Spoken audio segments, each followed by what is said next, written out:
Hello, good morning, afternoon, or evening, whichever one of the time zones you're in. And welcome to Indie Bunker episode 11. Today, I'm not doing horror games because most of the games that I have are good afternoon. Yes, good afternoon. Ooh woo. Most of the games that I have are horror games. Let's face it, a lot of the games on itch.io are horror games. So I have a very large chunk of horror games, but every now and then I just think, it'd be nice to step away from the horror a bit because this isn't actually supposed to be a horror segment or a horror show, whatever you want to call it. So today I've picked for us point and click, very pretty point and click from the looks of things. Something that's pretty much based on Viewfinder. And there's also the third one does not say it's horror. But when I opened it up earlier to set it in the scene, it did look a little spooky. So I'm kind of wondering if it's actually horror and it's just not marked as horror, but we'll find out. Either way, it looked very pretty. So we're starting off with What Never Was, which is a story about someone who's uh, basically given the task of clearing out their grandfather's old house. I didn't, or my memory is really bad. So it's not that I didn't read the synopsis, it's that I only remember about one quarter of it. But the idea is it's a point and click, it's a mystery solver, and we like point and clicks here. I love point and clicks because they're made for idiots like me who are bad at playing video games. You only have to point at things and click. So, yeah, for today, we're starting off with a point and click. Now, I did check the expected lengths, and both the first and last one are actually supposedly around an hour. So it could be a relatively long stream. Halo can do more ooh woos than just saying ooh woo, but I refuse to do that on stream. You'll never catch me doing that shit on stream. I think I've got the audio well balanced here, but find out once we get in game. It's pretty Hey, Mom, loud. where are you? Wait, what? So you're not coming? But I'm already here. I know, but Mom, don't we owe it to Grandpa to... Yeah, I know, it's just... What? You can't sell the clock? Grandpa's had that for years. Okay, whatever. It's fine. I can just start clearing out my boxes and then... I don't know. We can come back tomorrow and do the rest? Yeah. Bye. Can't sell the clock. I don't know what clock we're talking about, but Grandpa's had that for years. I'm really going to miss you, Grandpa. All right. Let's do this. Your grandpa, a strange looking thing at the what was that in your hand? Like that, your grandpa? Okay, so yeah, it seems like this is actually, even though I've already, as you can see, turned everything down quite a lot. Handheld grandpa, yeah. Okay, that's Oh, Grandpa's old travel diary. Seems like a few pages are missing. Pele, goddess of fire. Why was Grandpa researching Hawaiian myths? that's a good He question. sure could draw, though. I mean, look at that. God, I should see if I can find the missing pages before moving this. It's a magnifying glass. For magnifying things. Wow. Did you know that was what magnifying glasses were for? It's a magnifying glass. For magnifying things. A desk drawer. It's locked. A desk drawer. It's locked. It's locked. It's locked. It's locked. They're all locked. It's locked. It's locked. It's locked. It's locked. That one's not locked. An open desk drawer. Whoa. I was way further back than I was. We play this?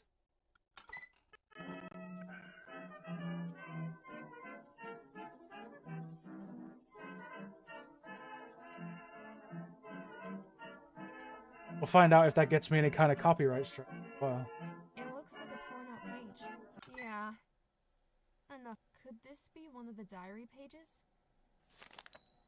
Take it and return it to the journal. I should see if I can find the missing pages before moving this.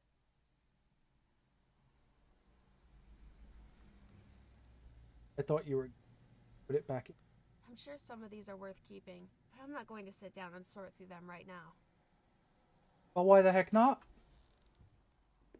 Nah, I don't feel like reading up on kings, countries, or history right now. Shoe, Egypt, and a symbol of a swirl? What a globe. Huh. Grandpa sure had some cool stuff that I've never seen. What are these strange markings and symbols? I wouldn't exactly put a globe in the category of stuff, personally. Is that supposed to be wind? I'm guessing it's wind. What a globe. Huh. Grandpa sure had some cool stuff that I've never seen. Fusang, China. And a symbol of a tree. Hey, this is that goddess thing mentioned in Grandpa's diary. Paryakaka, South America. And that looks like a drop of water. Oh, okay. These can be pushed.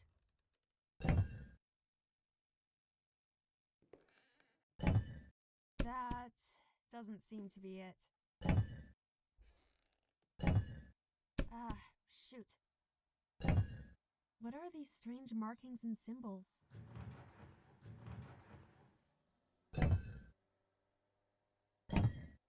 No, that's not it. Probably not supposed to just brute force.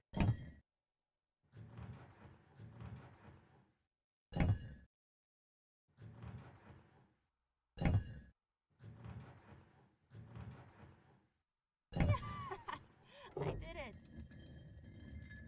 What did I get? This looks like... Is this a second part of my necklace? Whoa! Whoa! Ding. I picked up next. This is kind of weird because things don't usually just make themselves whole when you together.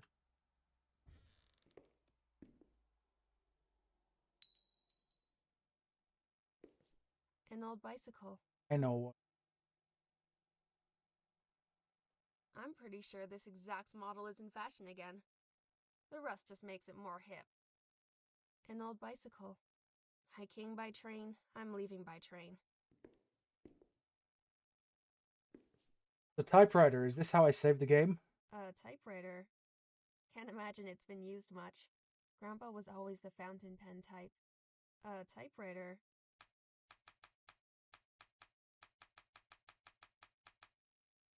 It's a chessboard, with the game already in progress. I wonder who's winning. One in particular. There's no one to play. And I'm not sure I even know the proper rules. Nuh-uh. I've watched too many movies to go about stealing ancient relics. To go about.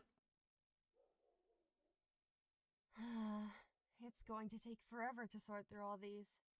Grandpa sure did like his books. Sure did. A tape recorder. Ira. The post-it says play me. What was that one? Hello. This is Howard James Wright with a message for my granddaughter, Sarah Elizabeth Wright. So if anyone else is listening, they can start off immediately, please. Hold off immediately, please. Sarah, if you are listening to this, then it means, well, it means I'm gone. But I don't want you to be too sad about it. That's just the way life goes sometimes. So, chin up, my little pixie. Remember our grand moments. All the adventures we had when you were a little one and I wasn't such a cranky old man. I know you have questions for me. It's true I kept secrets from you and your mother. But there were good reasons.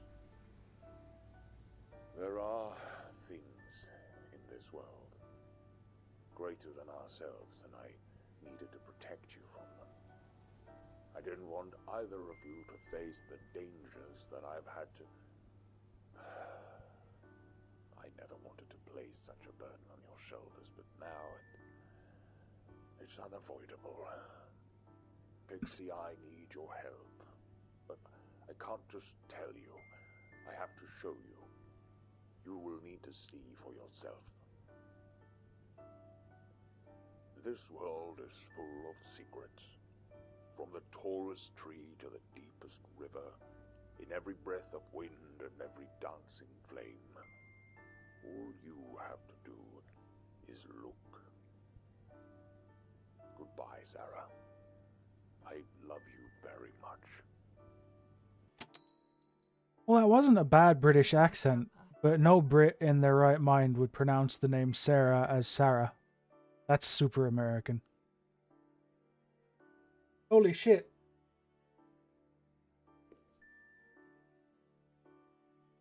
It's an A Station 32. Totally not a Nintendo 60. Hey, Mr. Pickles. How've you been holding up? Hey, Mr. Pickles. Oh man, my old A Station. I spent hours playing games on this thing. Damn, the adapter's missing. Probably for the best. I wouldn't get anything done today if I started playing. All those games. Melda. Wait, Merida.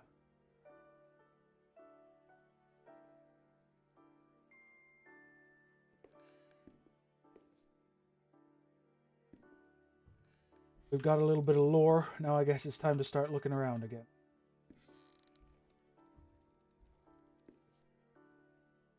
Fairies by Brian Froud and Alan Lee. The Hero with 1,000 Faces by Joseph Campbell. Oh, Grandma's cello. So this is where it ended up. Oh, Grandma's cello. So this is where it ended up. I really wish I knew if that was in tune or not.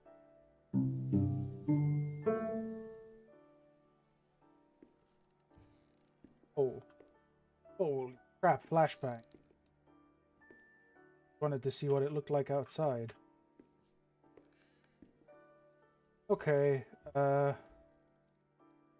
there's one very obvious thing in the... My grandfather's grandfather clock. How much wood would a woodchuck chuck if a... Ha ha ha, you're so funny. Grandpa loved this thing. Told me it was one of a kind. Although, he never actually told me why. Well, for one thing, we have a little key goes in this here hole. The key I have doesn't fit here. Have a key for something. It's an old table lamp. I think I saw any other.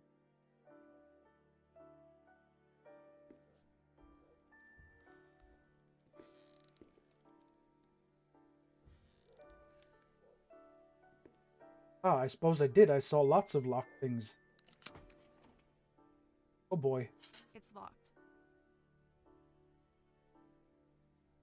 Vern. Huh. This tin box looks fairly old, and has a combination lock on it.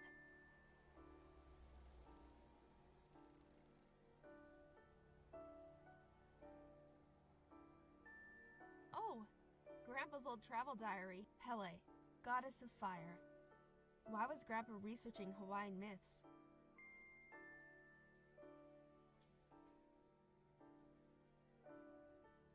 He sure could draw, though. I mean, look at that goddess dragon thing. I should see if I can find the missing pages before moving this. Have an in. Oh, I can actually look at the journal pages. Okay.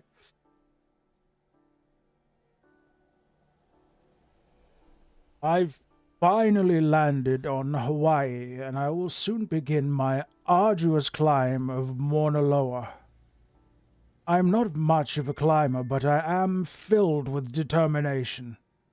I will, however, first take some days to recuperate from the very tiresome travel from which my fear of flights did not exactly improve. Not only was the pilot rude and dismissive of safety protocol, he also seemed completely unsure at times of what he was doing. Regardless, I am here, and will spend the coming days in the village of Pahala. Whatever secrets Pele, goddess of fire, holds, it is now within my grasp. I have definitely reached the right place. Although I am weary from travel, I am too excited to sleep. The villagers are friendly, but warn me of hurting customs, something I have no intent to do. I have also noticed the alchemic symbol of fire etched over people's doorways. It connects to Pele, of course, but is it linked to the crest I've sought as well?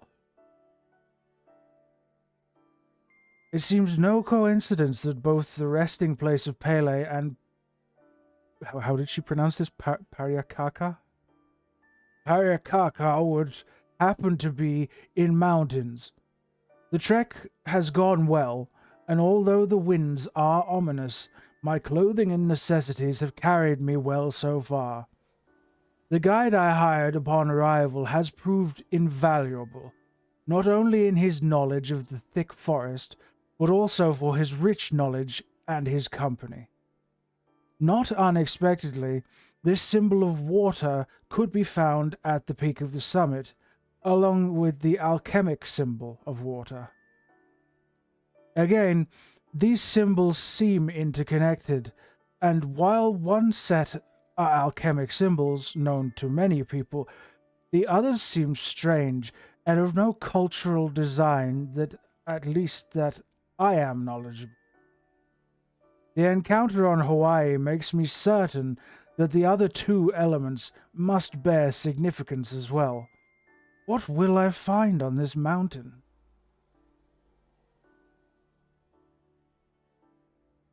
I don't know. But I do know that actually I'm going to try putting Hahala into this. Have the right letters for it.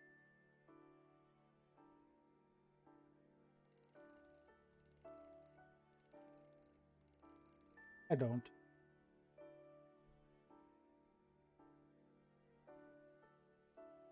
I don't think there were any 5-letter... That could be water. Oh, there's no W. Do I have to brute force it again?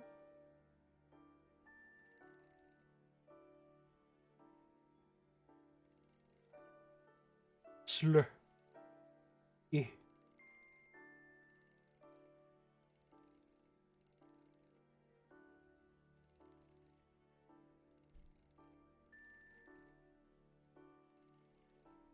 I have an A there.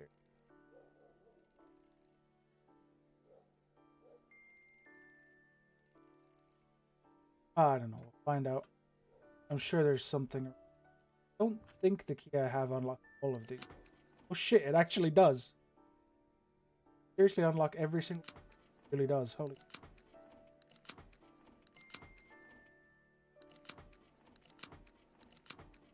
Boy, we're gonna have a wild time on unraveling all these mysteries. A pretty fancy looking compass. That's a really nice binocular. Monocular? It's called a telescope. It's just it's a handheld telescope. This will be perfect for my next sail across the 7 seas, but I'll leave it where it is for now. Nah, I can find my way back to the train station without it. Huh. What's this? Picked up journal photograph. old photograph found in Grandpa's desk. It says Sultan Hassan Mosque, Madrasa, Egypt, 1960.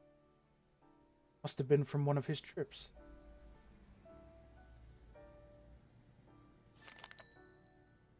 Journal page 4. Well, we better wait until we've An got open desk drawer.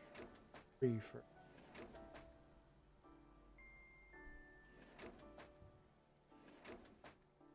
An open desk drawer. Ah. The alchemic symbol of earth combined with the Chinese one for tree. While a trip has yet again gone well, and my research has once again led me to these symbols, I can draw no conclusion. I have spent most of my life researching these mythological connections. Yet again I reach my destination, and nothing. Almost as if this is all an extremely elaborate prank. I sometimes wonder if my daughter is right. Months, nay, years of planning, only to eventually find a temple or shrine with another symbol, another riddle, and another clue. However, at the same time, it feels like I am so close to finding something.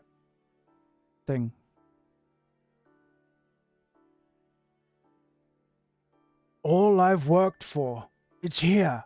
I know it. The necklace in the temple in China made all the difference, and now I'm finally in Africa, hoping to set the burning sensation of curiosity to peace. The symbols line up, and my calculations were correct. The anonymous mail I received helped on a grand scale, but I still have not managed to figure out the sender. Regardless, the last piece of knowledge should be here in Egypt. And after having evaded my guide, I have now found the symbols. It's time. Time to learn what is behind these strange connections and events. Okay, but I'm still not really getting any idea of what I need to put into this.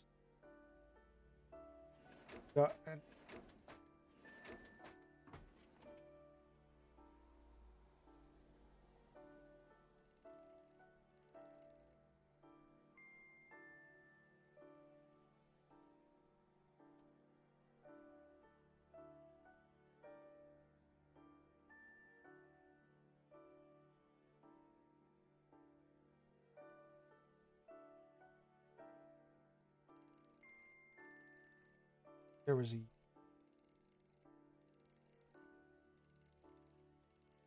There wasn't.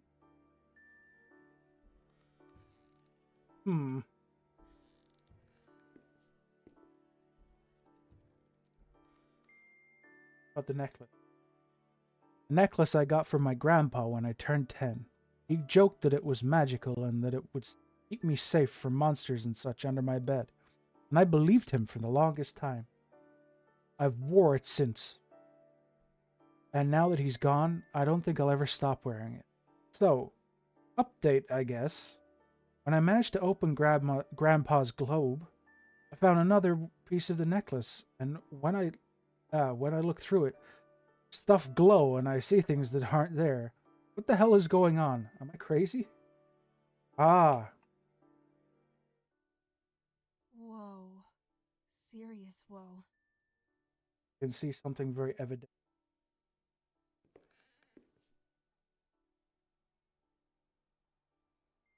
Those are already the symbols that I... What other stuff?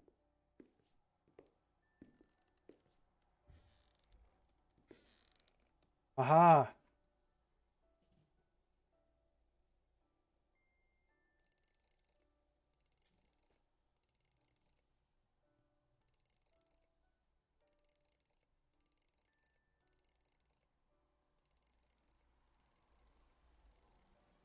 Oh, of course it's... It makes perfect sense, and for some reason it didn't even occur. Whoa. Fancy key. We know what it's for. So kind of you to ring at me, even though I already knew. Okay. It's okay, I get it. Sort of.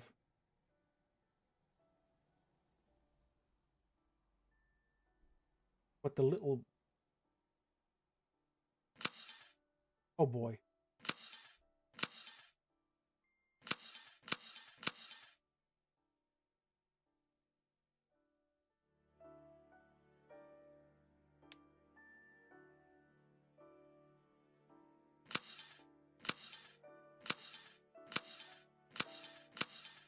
Changes the order of... This seems complex.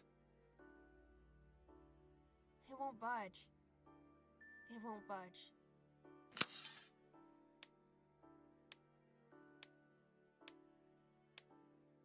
It won't budge.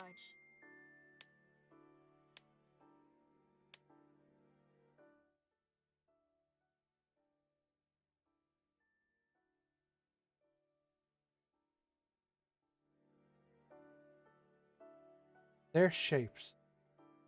Right, okay. So, that needs to go to water.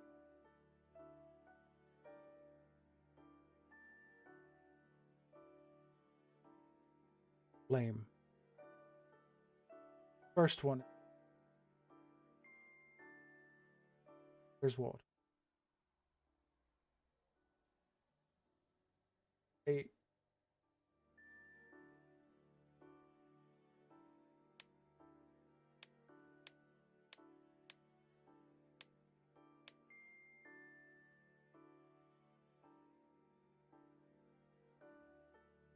The regular pointy triangle. Flame. I probably need to select the clock hands. Weren't Push. these triangles in the journal pages?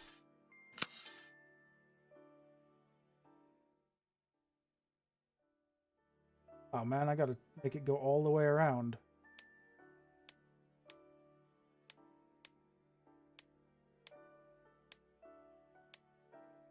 It won't budge. Shush. I only misclicked. He hath arrived. Okay. 3. Verted. Okay. So I need to set these hands correctly. I've already figured Maybe this out. the You don't answer have to is around these explain it. journal pages.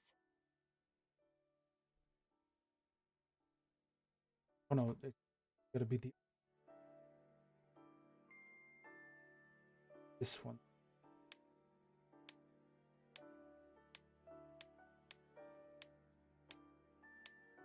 I mean, at the same time, it's kind of it to help, assuming that I didn't know. Which one does this? 2 o'clock.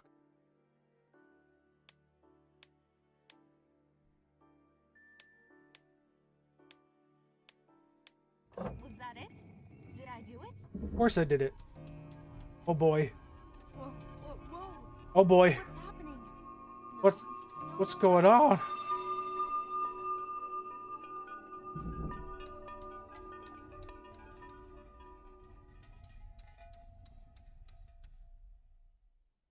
That was the first time I traveled by magic, pulling at the thread that would unravel my grandfather's mysteries. I so wish he told me sooner, so we could have gone on at least one adventure together. Instead, I went on his adventure, the one that never was. But that is a longer story, for another time. How dare you? How? First of all, that wasn't an hour. Maybe I misread. Second of all, how dare you? I want to see more. I want to know where this story goes. I hope this is just a demo for a longer game, because I'm genuinely curious. Damn. Damn, they really did it to me. They pulled me in and then told me, no, no, no, not today. Not today, ha ha ha. At least I wasn't too stupid to figure out the puzzles. Okay, so that was What Never Was. Next week, a game called Liminal Gallery. And if any of you watching have seen Viewfinder, or even heard of Viewfinder, this is actually by, you can see the dev up there, Ken Forrest. He's the same guy that made a game I played a couple of streams ago. This is quite loud. The game I played a couple of streams ago called Iron Barrel? I think it was Iron Barrel. The one that was inspired by... no, it wasn't Iron Barrel. It was something Barrel, though. Rusty Barrel, maybe. Anyway, the one that was inspired by Iron Lung. No, he didn't make Viewfinder. This guy just likes to make games that are inspired by other games. Like, bluntly inspired by other games. So, this time, he's made a game inspired by Viewfinder. I think it's going to be quite short. It's sort of like, I think he described it as sort of a tech demo, how well he could do the idea. Yeah, it's Walmart Viewfinder.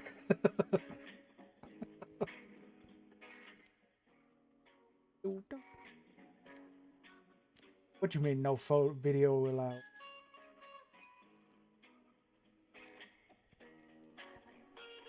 Oh, please. Please, whenever I hear music, I'm afraid it's going to turn out to be copyrighted. Welcome to Gallery. That's it. It's just Gallery. It's not the gallery. It's just Gallery. Open door. Caution. Floor. But it... Whoa!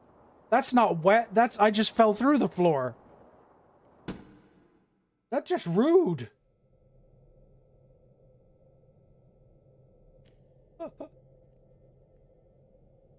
That's a big difference between... There's a big difference between wet and floor no exists.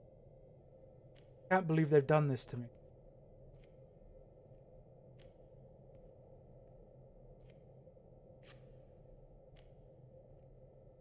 Ah, okay. Hold to aim.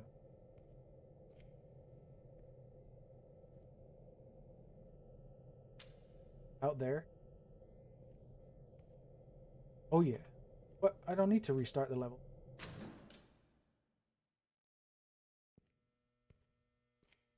I always thought that Viewfinder's way of doing things is wild. So even if this is Walmart Viewfinder, it's still wild too. Uh-oh. How do I turn it the other way up? Like, oh, okay.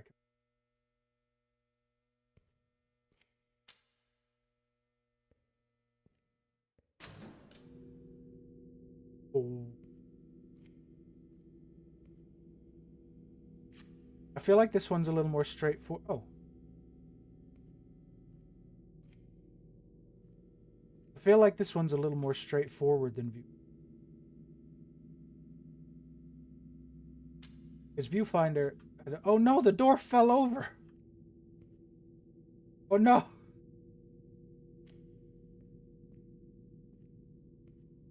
Ah! I don't think I was supposed to fall. Oh no, it's okay. Maybe... here instead then. Oh, I get it. It was the hint, wasn't it? The fact that the fencer... Aha! So it's getting more complex each time I do. Looked like this.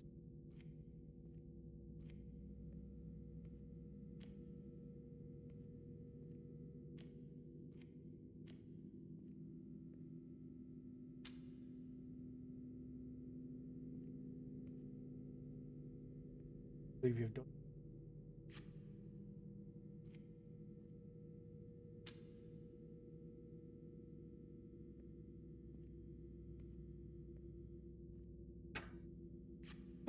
How many times are you gonna make me just do the same picture? Am I doing it wrong? Oh no, there's a door behind.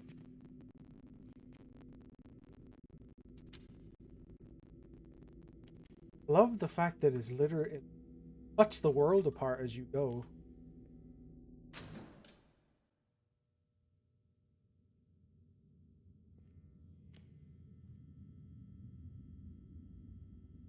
The picture. There's the picture. Oh boy. Gonna have a swirly.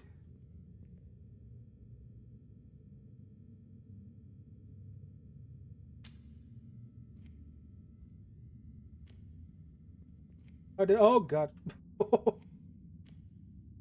I probably should have put this a little more straightforward instead of facing downwards. I believe I may have caused a slight problem with the way I'm going down here. I believe. But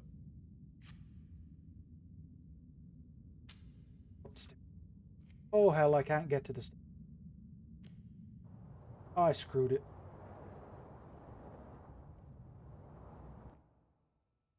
This time I will not.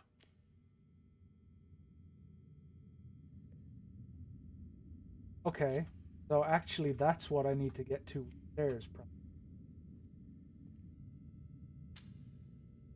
if I do this instead? Hey, there's a walk faster button.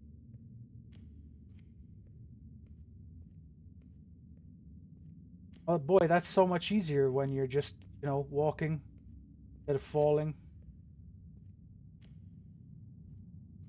Take this back and I'll put these stairs up so that I can get up to.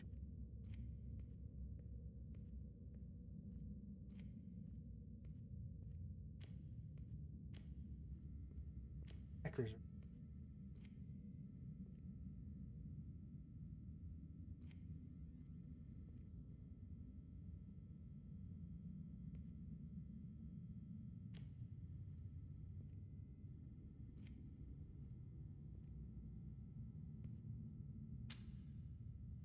Oh hell, I got the.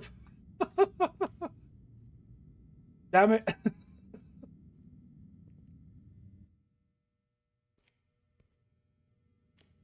Well, note to self, don't slice a piece off of the, the painting next time.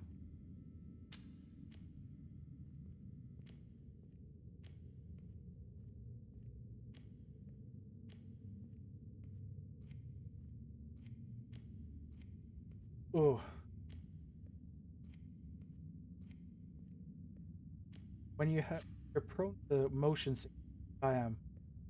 Things like twirling checkers really aren't good for your brain or your stomach or a mix of.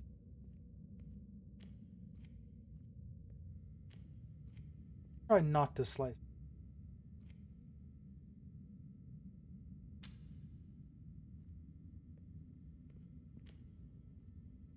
Yeah.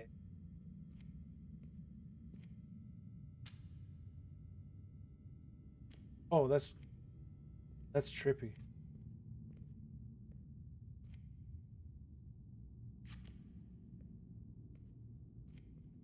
Room is getting absolutely obliterated.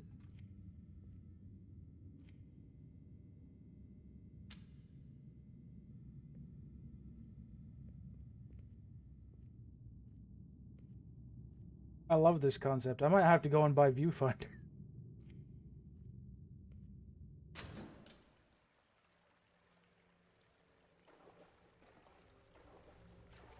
You know what? Actually, this isn't Viewfinder from Walmart. This is we have Viewfinder at home.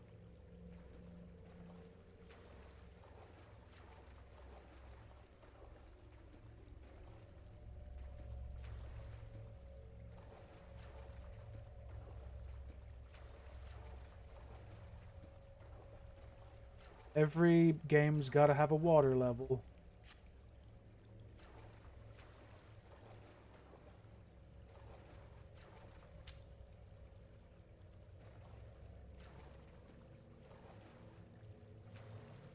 What's those? They're ducks. Stylized. Holy crap, this is...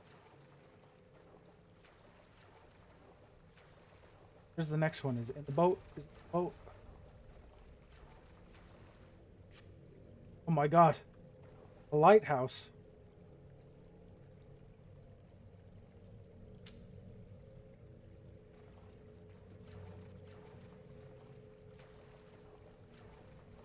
There's more. The ducks. They're multiplying. Oh god. Subaru, no. Can I go into the lighthouse?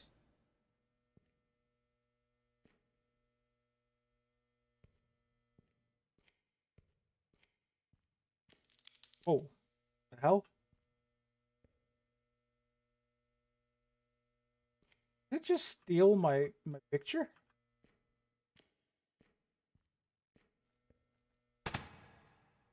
That's just rude. I mean, at least I won't die in here. Now, if I'm stuck here for a while, I have a lot of banana that I...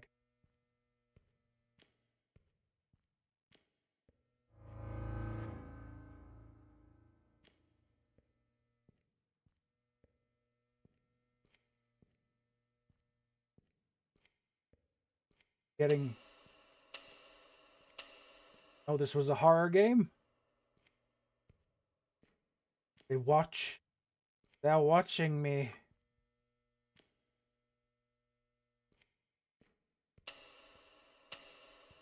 Ocean activated lighting sure is handy.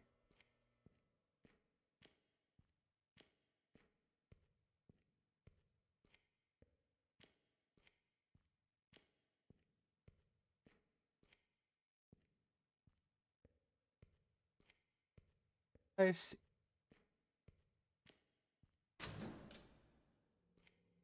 Give me back the picture. Look, the camera. Oh no, it's getting harder.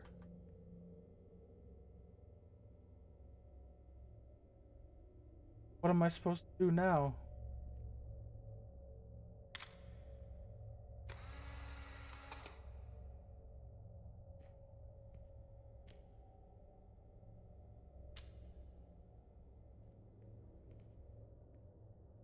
I don't know where I'm supposed to...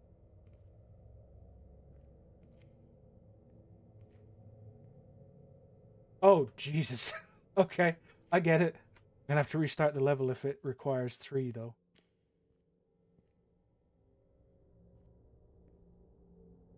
Oh.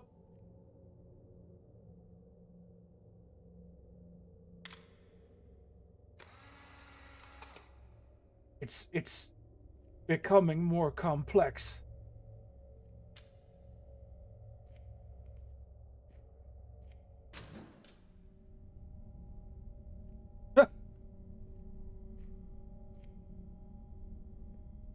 Oh, nice.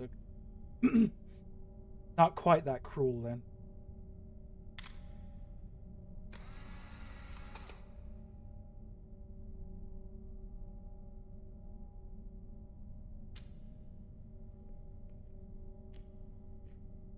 I actually thought this would be shorter. Like, I was kind of expecting this to be a 10-minute run, kind of. Oh, Christ.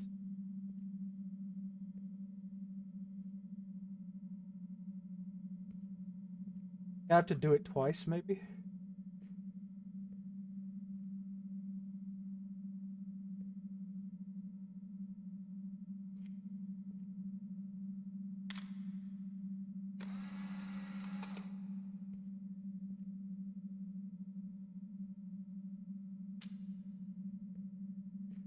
Whoop. Yeah. Whoa. Oh no. Which way's up? Which way's down? That just gave me a whole bunch of new slides. That means I'm probably gonna have...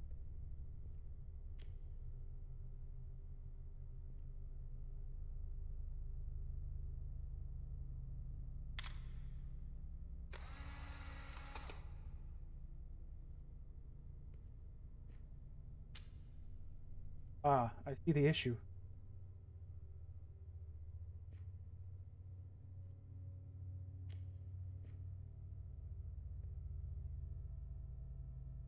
I think I now get why this looks like ground.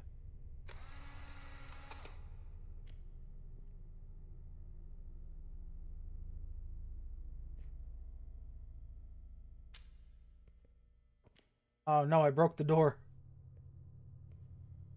Dang. Try that again. But this time, I only need... I'm pretty sure I only need...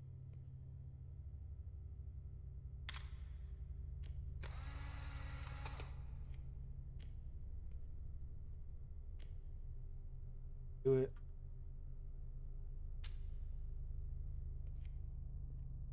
Is it enough?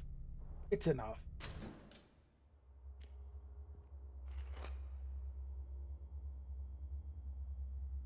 Oh no, that's...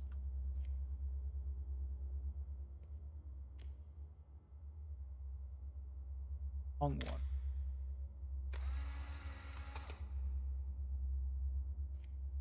Or so I thought, but in fact there's stuff on the walls again. No! Oh no!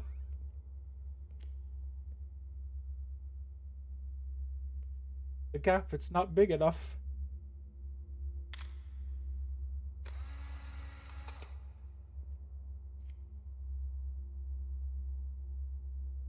Able to...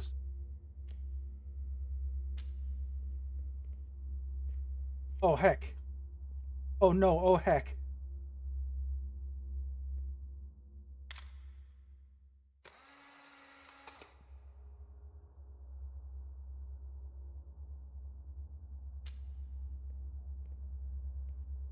Yes, I'm a genius.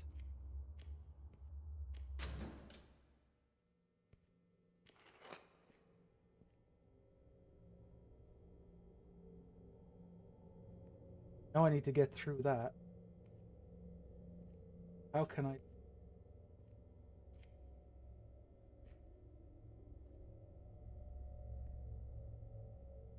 Because then... if I do that, it's just going to put a wall in the way.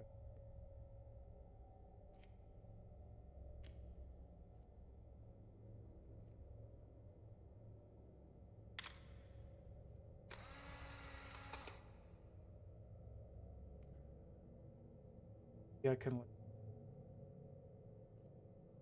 fill it such that I can go like that. Again, I suppose.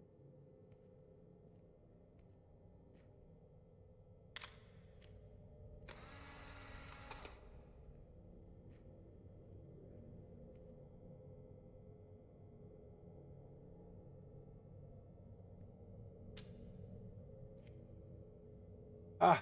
Oh!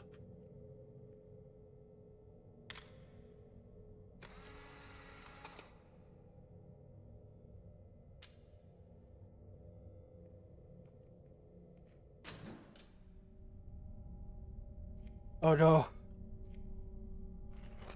Please, I'm not sure my brain is big enough for these. They're getting complex. Oh, okay. Now I should be able to... stairs.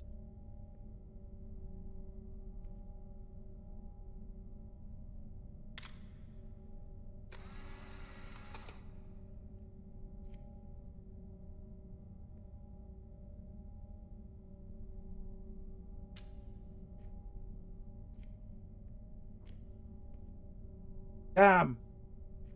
Damn. I broke it. Broke the door.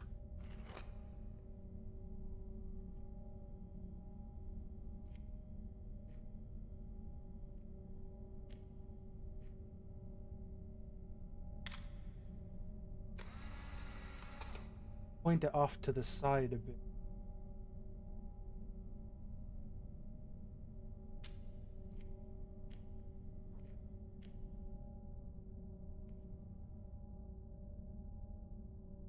Stairs again, don't. Oh, I've already broken part off of this.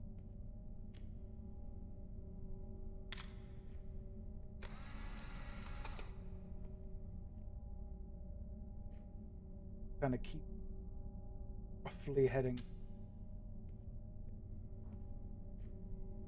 We have duplicate stairs.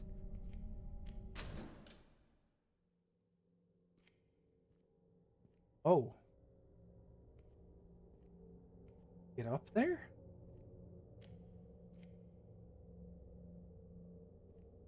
I do need to get up there. I bet you the.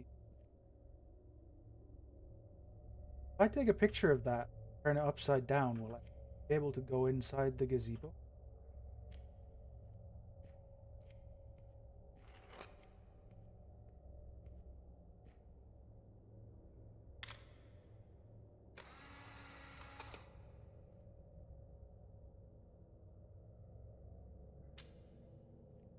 Oh, I think I might die. Or just fall forever.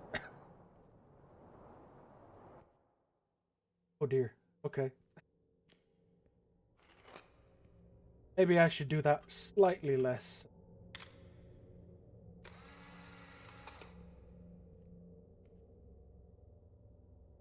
Slightly less danger. Will not be enough to try. Alright, what if I put it directly below me? Fall through the hole.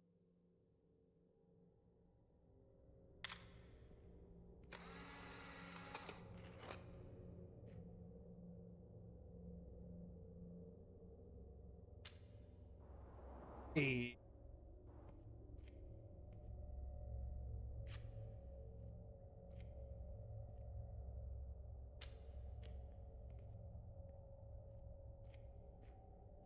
Pile.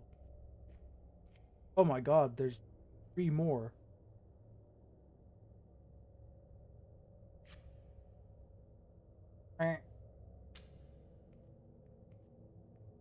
Actually anything inside. They just silly little.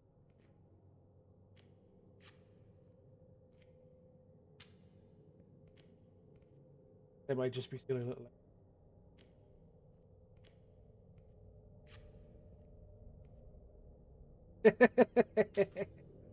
Hello there, friend. Okay, yeah, those ones were actually just silly little.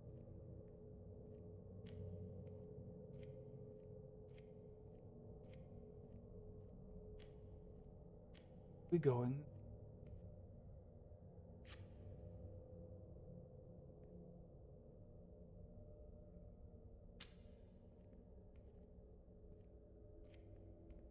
Yep. And I am absolutely mangling this level.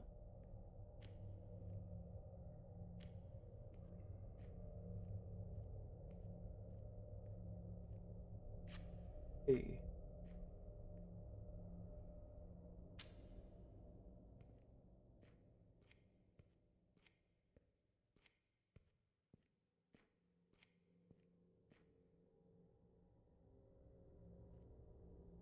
Oh, okay. Get it. Let's fix it.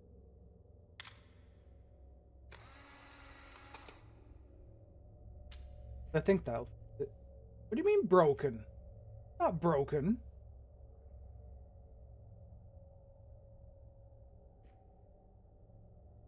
That is a whole complete door.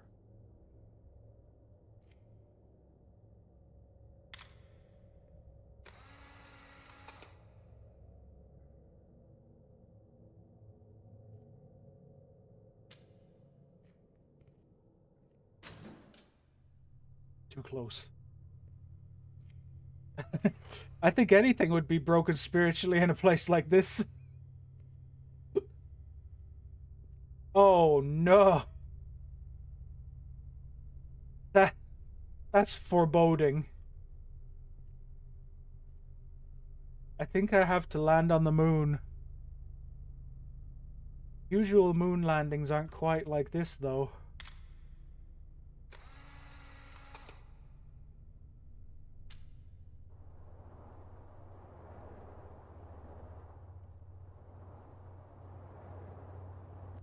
Oh, I was right.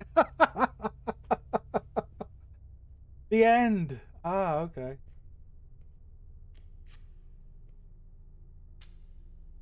So for the grand finale, landed on the moon. Thanks for playing, created by Ken Farr.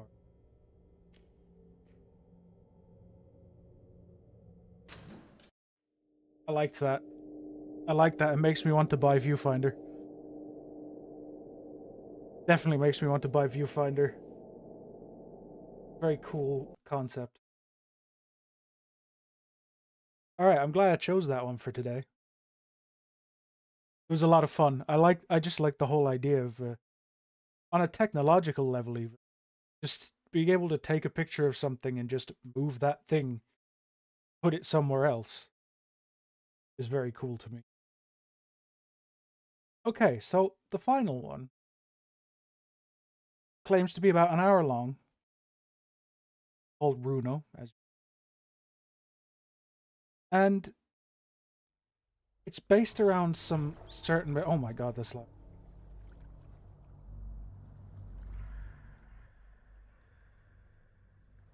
It's based around certain mythologies, which I can't remember what they were. I think it'll probably tell me anyway. But even though it looks very spooky on the title screen, it said that it's just like basically a walking simulator.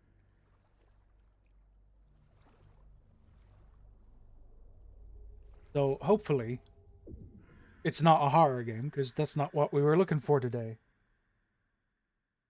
I am more than happy to just slide on through a very pretty world. Have a bit of a chill time. No one has been to the family cottage since Grandma passed away. After everything that's happened, perhaps coming here is a fresh start.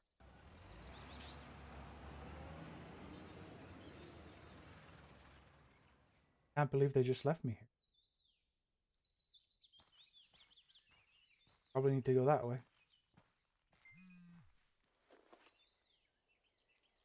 Happy Midsummer. Remember to take the right at the junction. No, Dad. I've been here before. Thanks. Come again? Been years since I have last visited the cottage, but it's not like I would forget. It'll be nice.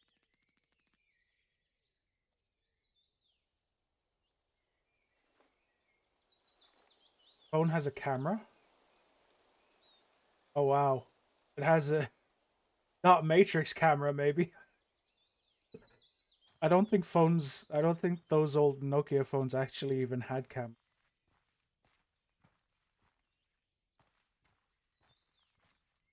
Right. As if it's real. I remember when we walked this grandma. Many Finns have a strong emotional connection with the road that leads to their cottage, often linked to pleasant childhood memories and summer holidays spent away from. Cottage Road signals the beginning of relaxation. I remember when I last walked this dirt road. From here, I would run barefoot straight into the lake. Ah, too old now. I've wanted to come here for so long. Something has kept me away. Hearing the birds and the wind in the trees makes me hopeful. Slowly, I feel my shoulders falling back. Still, the ache in my chest lingers. Almost.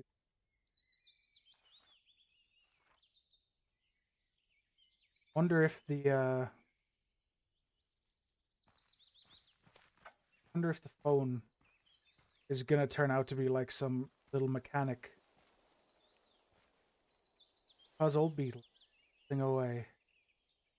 My life.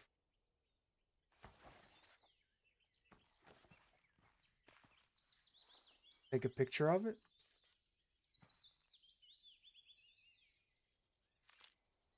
Bing.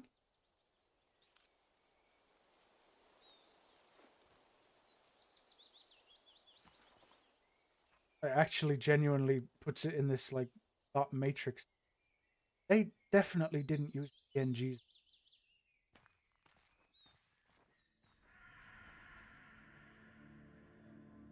Runo. So, Finnish. The mythology I guess it's based on is Finnish.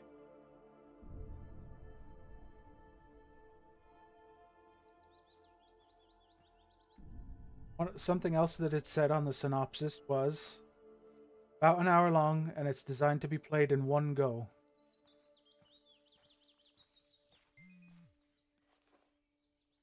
Keep an eye out for Grandma's journal. Find it last fall. But no sweat if you don't find it. Had a knack for hiding stuff.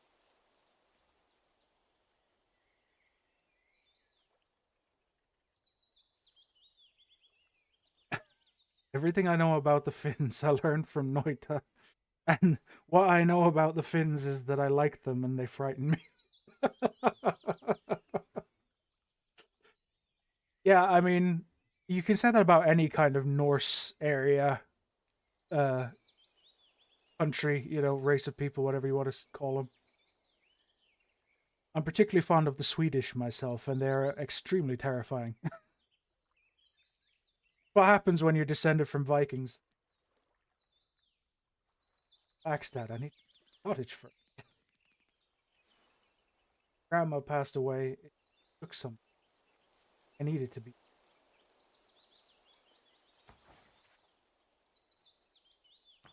We're expecting there to be more journals. Oh no! The title's vanished! Oh no!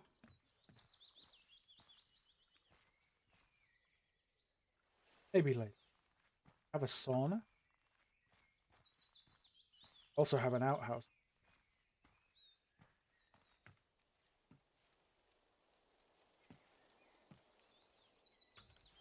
Locked.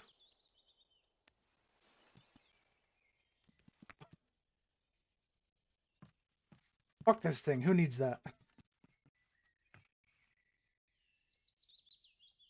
Any of this cottage area.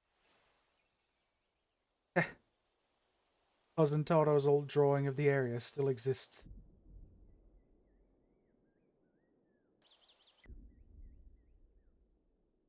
Does it say where the key? Oh, outhouse. Oh god, I really do it.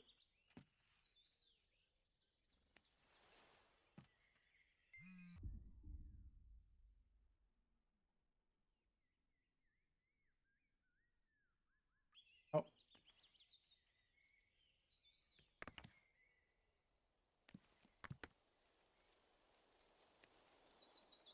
do you want now? Oh, I forgot to tell you that the key is still in the usual place. Oh right, hidden in the pile of logs.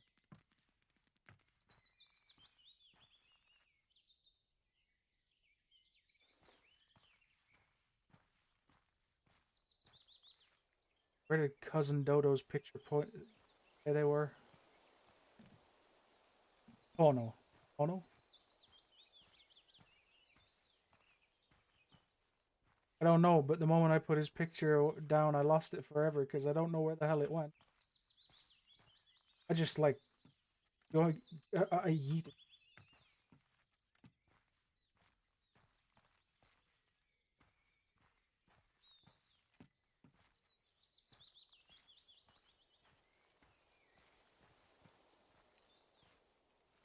Pile of love.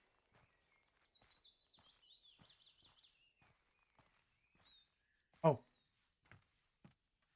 Oh no, they're not logs. They are logs. They're numbered.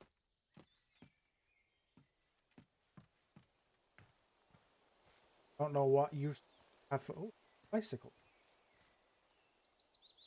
Oh no, it's bicycle. Hope he's having a good time with Dad and Irpa.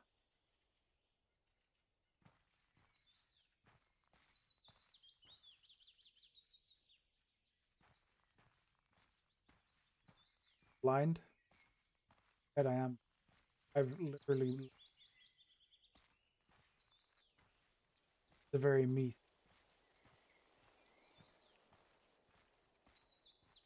Arts board.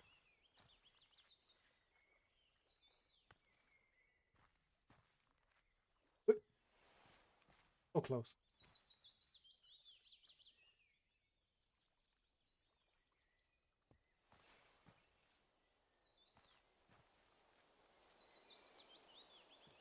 Oh.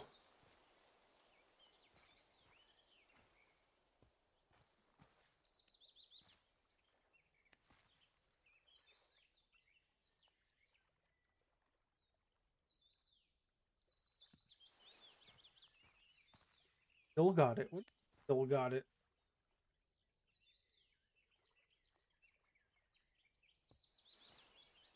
I once almost hit my dad with one. He wasn't happy about that.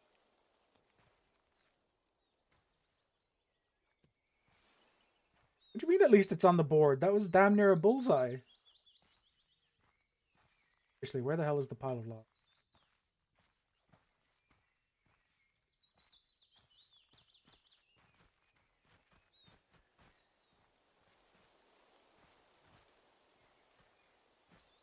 Please. I want to be able to get into the house.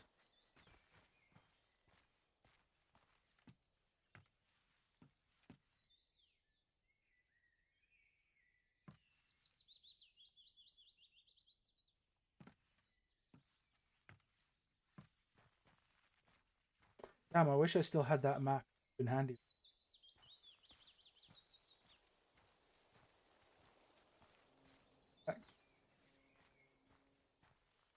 Persons. Ah.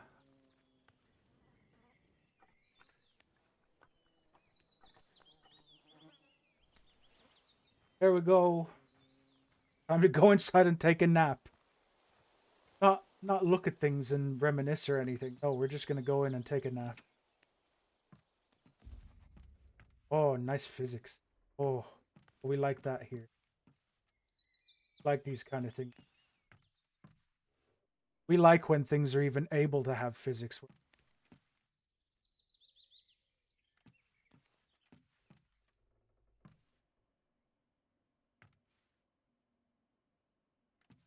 Ding. Cookbook. Really good recipe for here.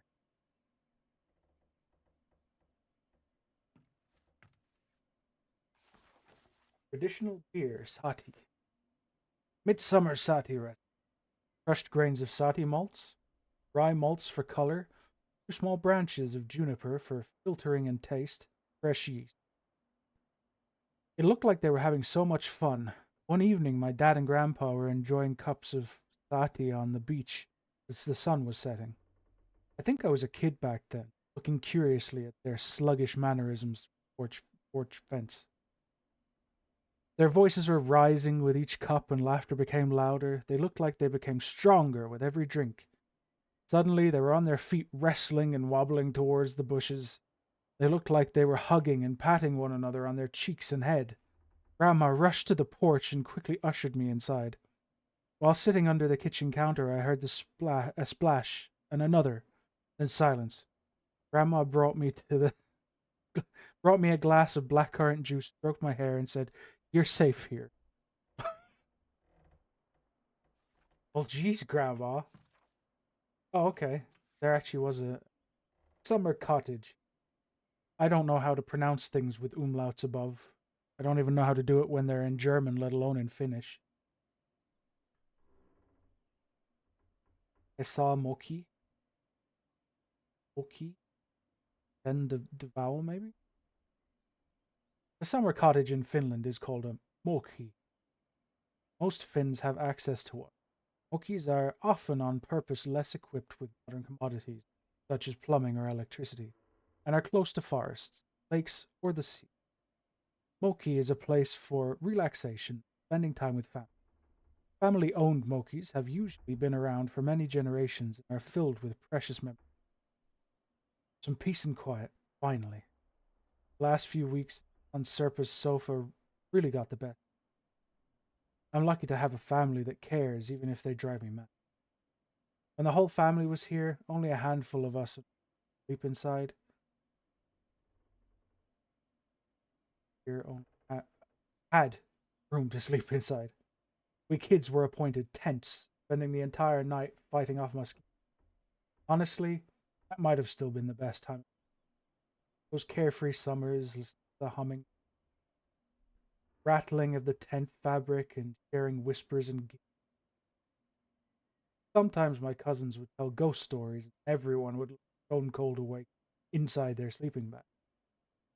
I was going to take you here to count the most stories to you. I know you would have.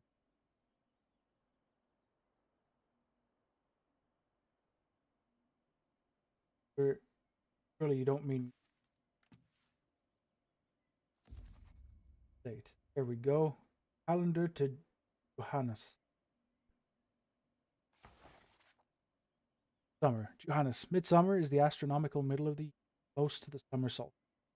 Festivities in Finland include spending time with friends and family, burning bonfires, or building a maypole in the archipelago area. Midsummer jubilees originate from folk beliefs of commemorating the deity of weather, Ukko. The fest was to ensure fertility and good crops for the coming year. Later, Christianity placed the birthday of John the Baptist on, from which Johannes, the Finnish word for midsummer, originates. No one has been here since last fall. No wonder the place is a bit dusty. It's understandable that Dad and Aunt Serpa didn't want to come here on this day. Midsummer's Eve was special to Grandma. She decorated the front door with young birch trees on each side. She would oversee the tidying of the cottage, delegating tasks to her grandkids. We would, of course, start goofing around as soon as she turned her back. Later in the evening, while the grown-ups were enjoying dinner, we kids would play the wooden block game and try to beat Grandpa's high score. You could sense the smell of fresh new potatoes, butter and dill, herring, and spirits coming from the cottage. To us kids, Midsummer Night was also magical. And we would sometimes attempt casting spells. Pick 7 flowers and place them under your pillow and you'll dream of your future partner, Mom explained. Nowadays, Midsummer means spending the night with loved ones. We were planning to be here tonight, together. But it's better this way.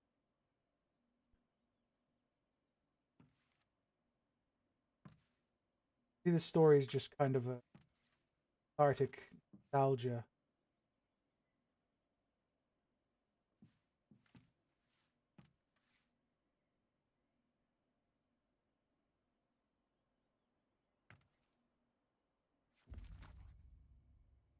Rug. Wow, I just... Tapestry textile. Yee. A long, tufted tapestry dating as far back as the Viking time. The ornamented textile style is unique to Finnish tradition and later has revived folk. Still hanging. When I was little, the images on the rug fueled my imagination in the night. No wonder, as they were the source of Grandma's bedtime stories. Times that were and times never past. It was important to her to tell the same tales over and over again, which I would not really understand. The same themes about the lake, the birds, and Midsummer Night would always be present. As I grew older, I gradually lost interest.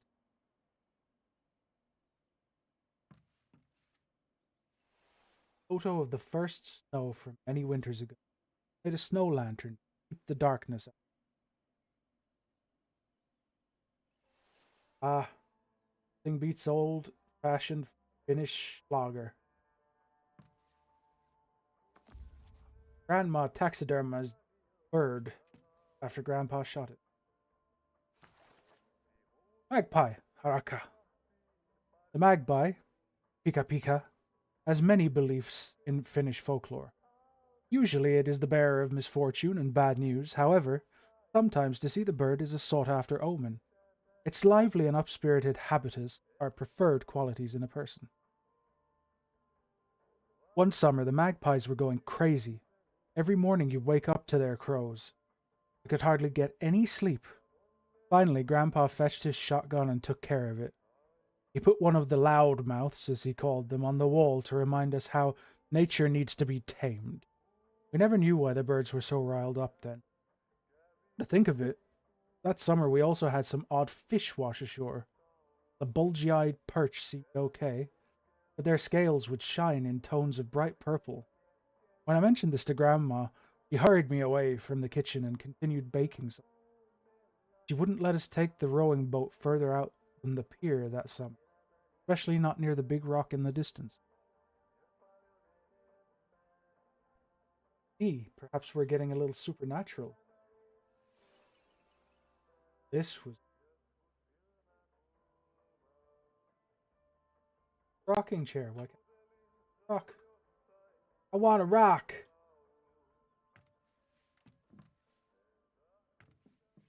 Probably have to do the taking a thing to time, and then when it becomes nighttime, strange magical things will start to happen. Also, not the door if we're.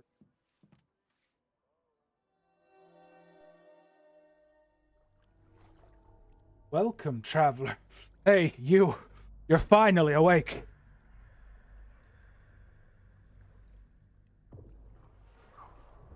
We need you down here. Darkness has taken root. Magic bird, best bird. What do you mean? We need you to come back. Make haste. Back where? Follow me to Alanin, the realm of dreams beneath worlds. There. Dark roots are taking over. Take the sapling down before it is too late. Roots? Darkness is covering all ground and reaching for the skies. It must be stopped. You have the strength of Vaki. You are more powerful than you dare to remember. I feel like I don't know myself. I am waiting for you underneath it all. You will know what to do when the time comes. Spooky dream. Magic spooky dream. Ding. Please come back. Sure we can work it out. I miss you. Don't spend midsummers alone. Well, don't know who that's for. Please don't make it any harder than it is. Guess maybe our ex-boyfriend.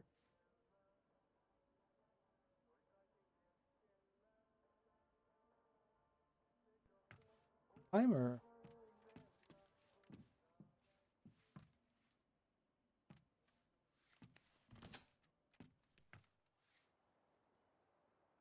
What do I do now? We are tasting herring and spirits. Hey, remember to heat up the sauna. Sauna will make me feel better. Thanks, Dad. Right. Time to get the wood and fill up the... Does this count? I throw this in there too? Fill up the water bucket. Right. Old sauna. Makes me want... Sauna. The Finnish sauna is a small house or room for bathing and enjoying the warmth and steam emitting from the stove. A traditional sauna is heated up by wood, but nowadays town apartments use electricity. A good temperature for the sauna is approximately 70 to 90 degrees Celsius. Inside the sauna, water from a bucket or yulu is thrown on hot stones. The modern Finnish sauna dates back hundreds of years, and the oldest form of Finnish saunas covered earth pits date to the Bronze Age. As a center for socializing and health benefits, the sauna has many important functions as well as folk tales to share. Sometimes it was believed that small gnomes lived in saunas or other houses. Gnomes took care of buildings and belongings, but if they were left ungratified, gnomes would do their mischief. If you hear banging from the stove, it is the sauna gnome saying hello. The old sauna. We think about how important it's been. Grandma was born in a sauna. I guess not this one, but back in rural Finnish Karjala, where saunas were central to people's lives. As a young girl, she moved to central Finland and later met Grandpa in the same village where they lived. Maybe it was love at first sight. Huh? What I know of that. I'm always left with the short end of the stick. I should heat up the sauna soon. Some peace and quiet is what I need. The only place where I can hear my thoughts.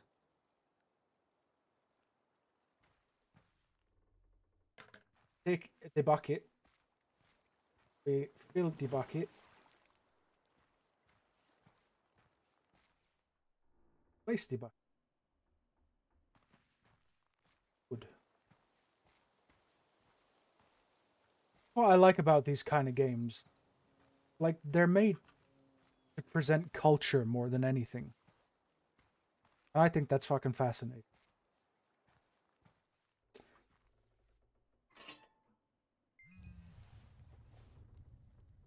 You can't beat my record on the wooden block game. Next time we duel. Game on. Turn my phone off for now.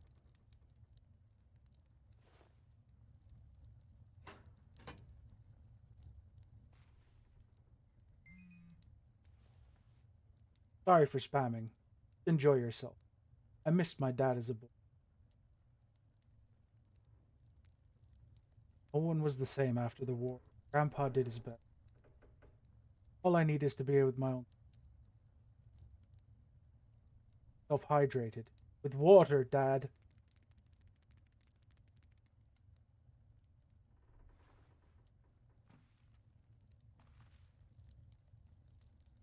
Know how to do it.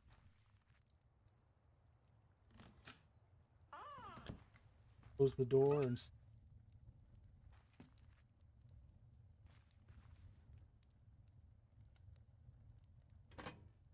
Or wood.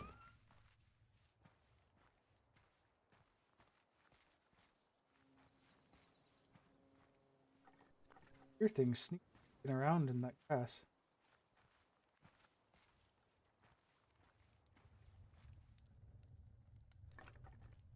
Apparently that was...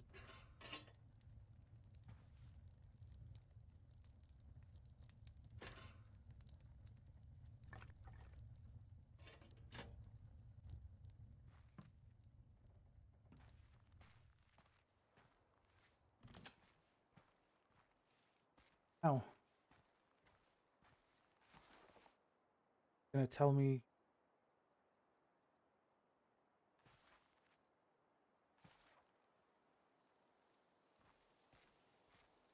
Go back into that. Maybe I'm supposed to examine the wooden block. Ah, okay. Stick. That's not a stick. Oh, it's like bowling. But you're using... blocks. That wasn't great.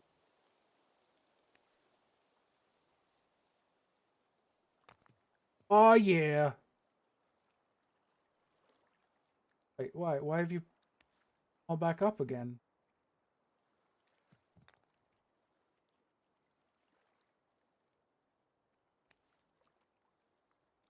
Still here. New stove heats the sauna up fast. I bet it's ready. Burned my toe on the old one as a kid. Grandma put a resin wrap around. Remember? Damn, they can type fast. We done playing this game now then? Whoa. Not only are we done playing this game, I think this game may no longer be complete.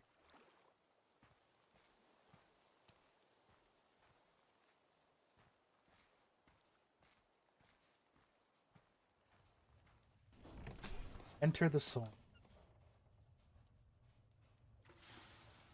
Shh. Fear.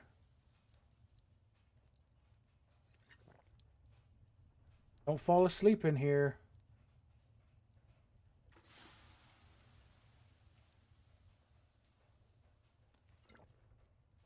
Hug. Push.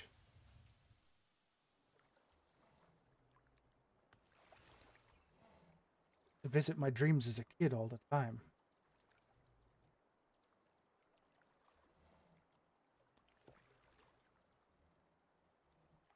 That's a nice beer bottle.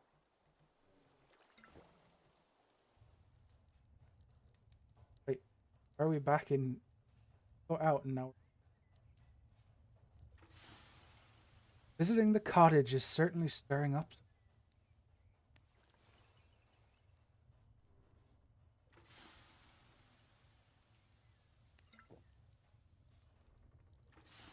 think they actually advise that you don't drink beer when you're in sauna. I'm sitting outside. I like how this is just turning into beer drinking sim.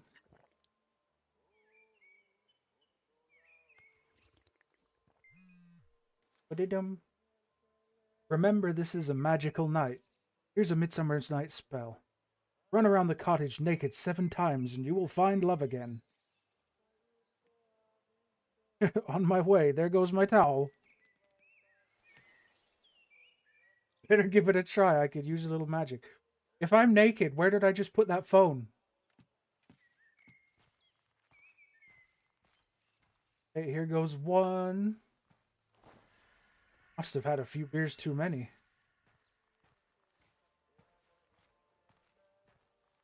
One. Birdie.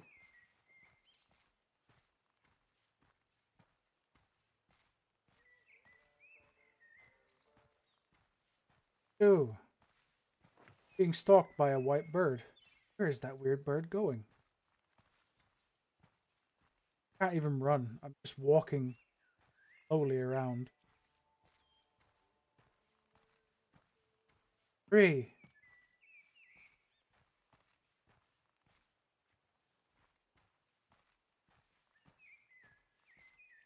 Man, I wish I had a place like this that I could go in real life.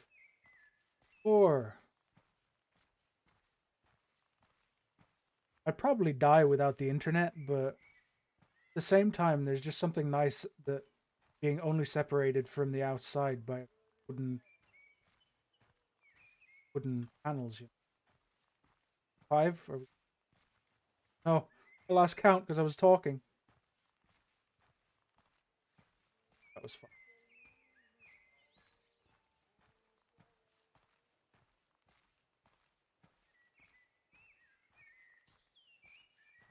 Yeah, I'm not sure I'd want to do it in Alaska just for reasons of not dying. With the temperatures out there, you know. That has to have been 7. Well, I'll go for... I'm pretty sure it actually just wants me to follow the magical bird.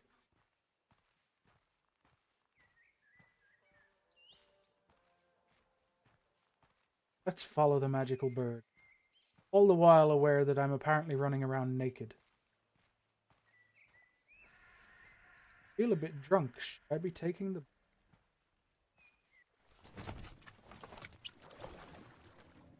Apparently, we're not even going to bother putting our clothes on. So if anyone comes up here now, they're just going to see some strange girl sailing in a rowing boat naked. What's that all about?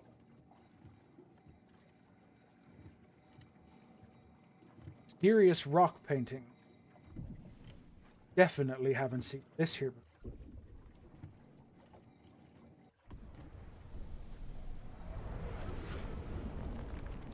Whoa. Sure it was just beer that you were drinking? Holy crap. In local news, a young woman was found drowned after taking it. Why did you come with the phone? Give me my phone back. I need that.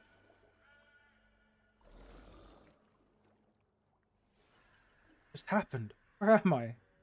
Need to get to dry land. Oh, that seems bad. Perhaps there is a preferred route here.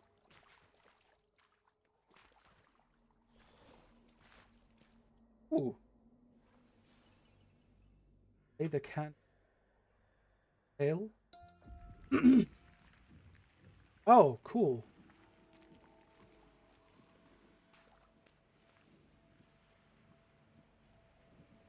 It's really just draining half the water in the...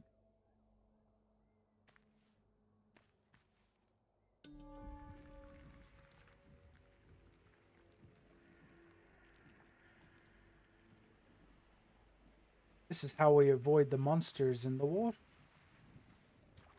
That is actually a really cool mechanic.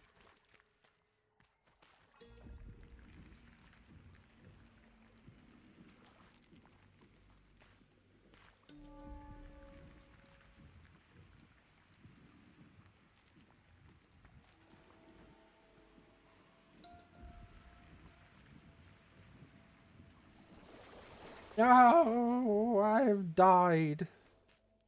Take me back.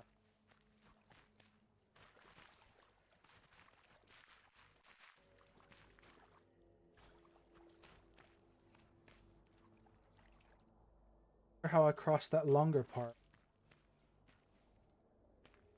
Like if I try and put two down at once, I just basically sink from the one.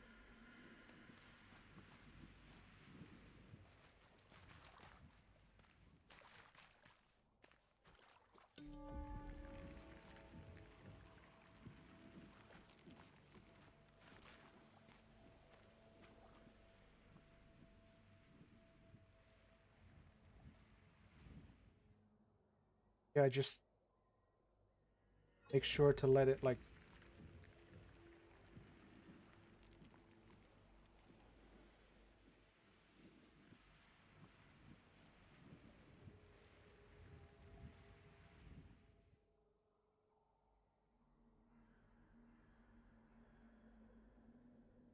feel like if I put that a little further out, I might be able to safely.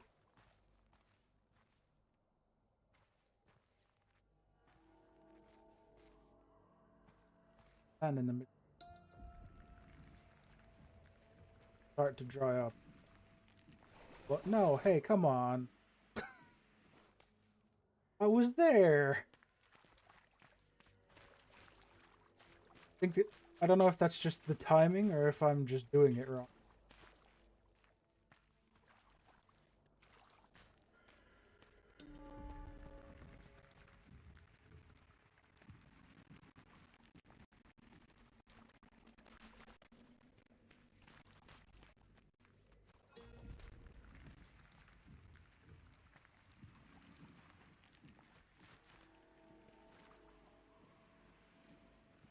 They're in the rocks.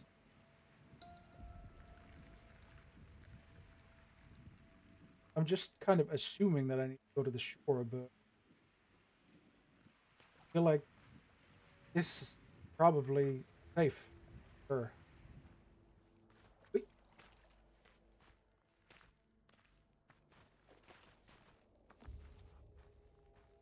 Oh, what's that thing in the water? A water demon. Naki. Creature from folklore living in the waters, sometimes portrayed as a beautiful woman that transforms into an ugly creature when approached. Naki is believed to snatch children and take them underwater. It is said that throwing rocks into the water and calling the creature will protect you from harm. My heart is racing. What was that thing?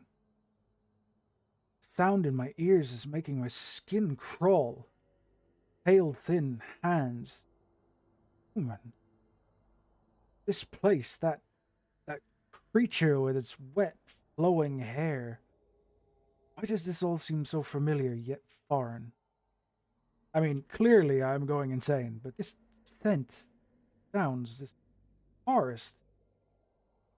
I've been here before, haven't I? The mist here feels cold, like the mist back at the cottage on the day I saved Cousin Tono from drowning. He'd been laying under the pier for a while before I pulled him out. I was shaking. I managed to call for Grandma. She came running down the brushes and cut her bare legs in the reeds. She grabbed onto my younger cousin and threw him on the ground. I remember falling beside her as I watched her try to bring air back into his lungs. She held him tight and sang a melody I'd never heard before. He was fine the next day. All this time I thought it was just shock that had made me see blood on Grandma's dress, claw marks on Tono's arms. Not so sure anymore.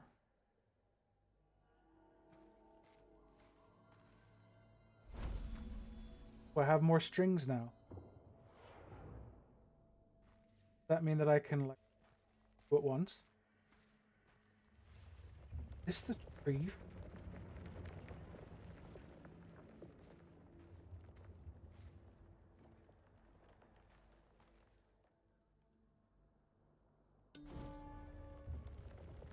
You do not belong here. I sense there is no Vaki. A way to destroy this tree.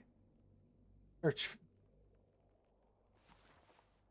the Great Oak, Isotame. The Great Oak is considered sacred in many traditions. In the Finnish epic Kalevala, a tree grows so enormous that it binds together the earth and sky. A humble man finally succeeds to chop down the tree, setting free the skies and thus finishing the creation of the world. In Finnish ancient folklore, the great oak is regarded as a connection between the sky and the earth, and its bark is durable like iron. The one who defeats the tree receives infinite luck in life, love, and magic. That canopy overshadows everything in sight. This is what this bird was talking about. I need to help. Maybe this cantel could work against the dark tree. Back when Grandma played, the forest stood still. She controlled the trees. I need to learn how to play. If I help out here, I've just noticed that I've missed 2 previous entries. If I help out here, I may find a way back home, even though it feels weird even wanting to go back when you have no one waiting for you. I feel more lost than ever. What if I pluck the wrong strings and just make things worse? What were the cantel strings? Phew! I made it across the water without getting pulled under, thanks to this instrument. Broken cantel that's missing most of its strings. I wonder if it's cantel or cantele. Cantele, even, could be. Seems to have more power here, whatever this place is. I wish I knew how to play it. In my hands, it's clearly out of tune and sounds a little weird. Nothing like when Grandma used to play. Wonder what it would sound like if I make it whole again. Maybe then it could be strong enough to get me out of here. Grandma could make the forest and lake silent when she... Surely that wasn't a coincidence. I have a feeling there are more strings to be found in this. What about the wooden block game? Polki. This game is a classic Finnish summer pastime. Players throw a stick towards wooden blocks placed in a triangle and try to hit as many blocks as one can or hit. Or hit just the block with the highest number written on it. The player with the most points wins. I used to love this game, but no one could beat Grandpa's high score. Guess he added some embellishment to his points every year, just like his fishing stories. I better try playing while I'm waiting for the sauna to heat up, despite Grandpa being a caring man. He taught tough love. His generation went through changes we can't even imagine now. Wartime, societal depressions, and the changing world. He and Grandma built their home and family from scratch, though the cottage had always been there. Grandma once mentioned that ever since Grandpa visited her family's summer place for the first time, nothing managed to keep him away. Grandpa sometimes joked about his old ball and chain, though not referring to Grandma, but his attachment to the cottage. He used to walk around with a handheld puukko knife on his belt with a fierce face, like he was ready to take on any threat coming from the lake or forest. Taming nature, he said, when asked about the puukko.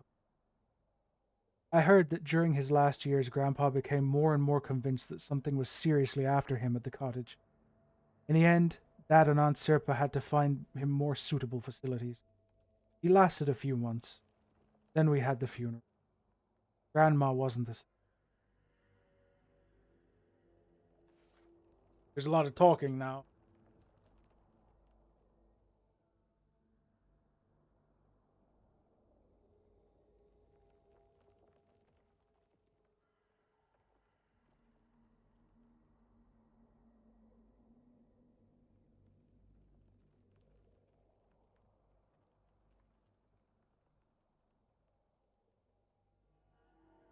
Okay. So I have to find string.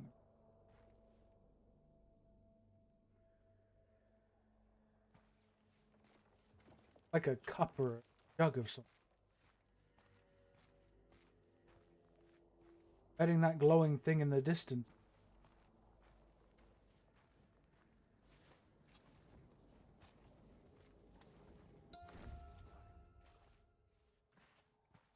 Flames feel familiar.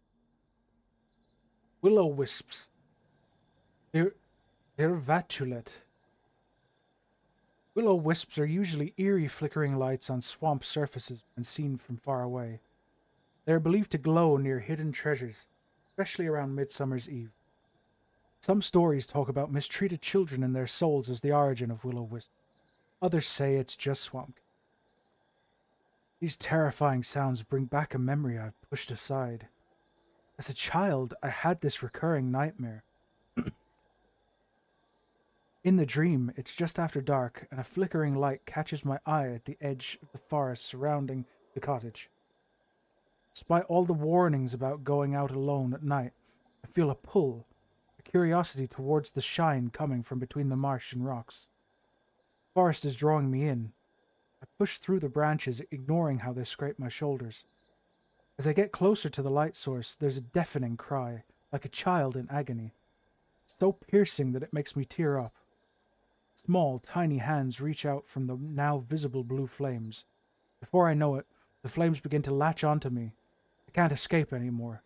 The icy burns spread quickly, binding my limbs like flaming vines. I'm freezing and burning at the same time.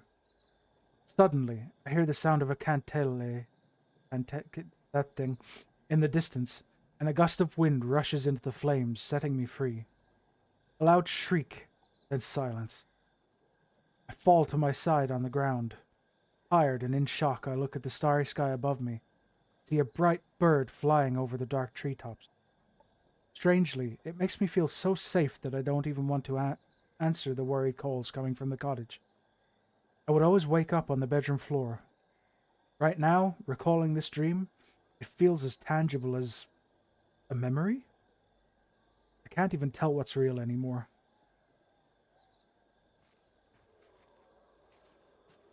Next string.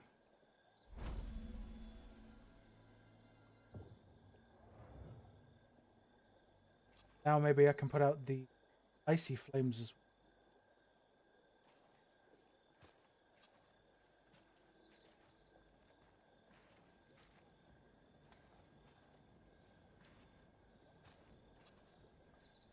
Oh no! Grandpa's car! It's sinking!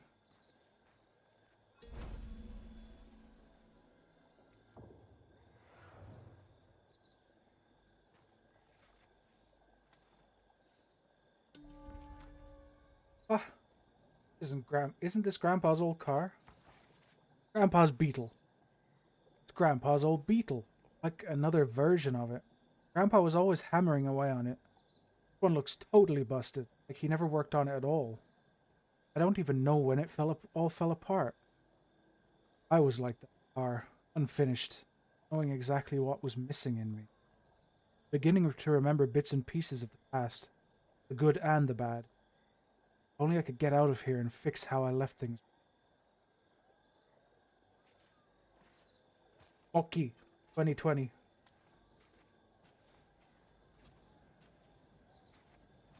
Guessing that I should be able to.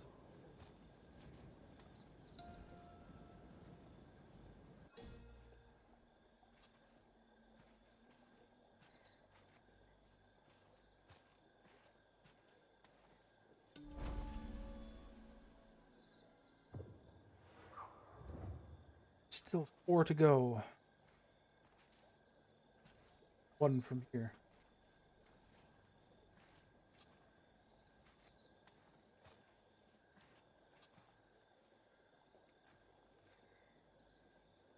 Put a lens. Probably the lens. 3 to go. Lens flare from some. A phone!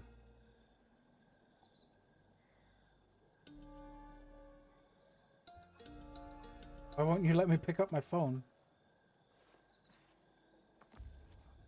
This is my phone.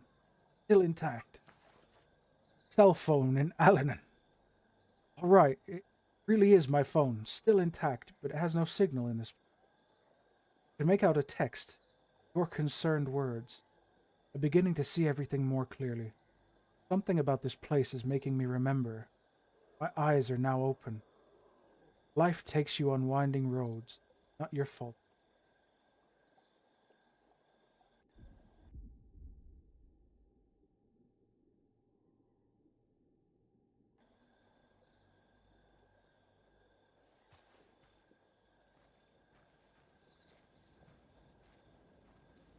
There is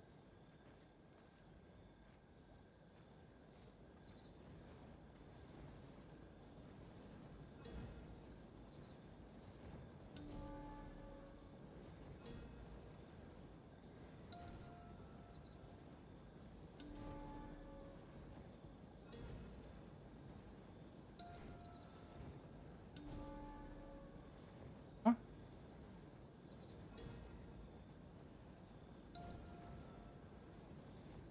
I need to light them all up.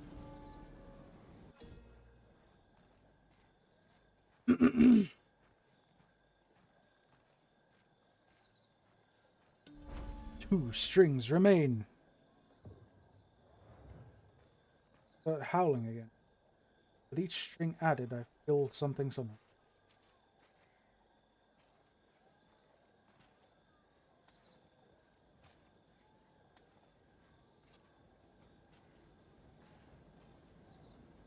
See both of the other strings, but now I have to figure this one out.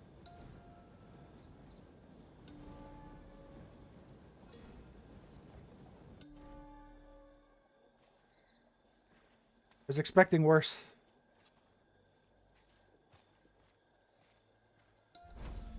One more string and it's right there in front of me.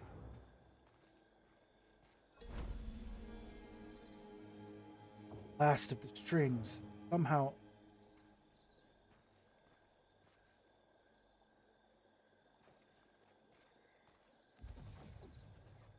Wow. Is this the same spiral shape I've seen? Jatuli maze. I'll stick with the English. The Jatuli maze or garden is a round stone symbol found in Finnish archipelago area. The symbol or maze tradition is shared also elsewhere in Scandinavia and Europe. It can be dated far back in history. Some say the European maze is for capturing demons.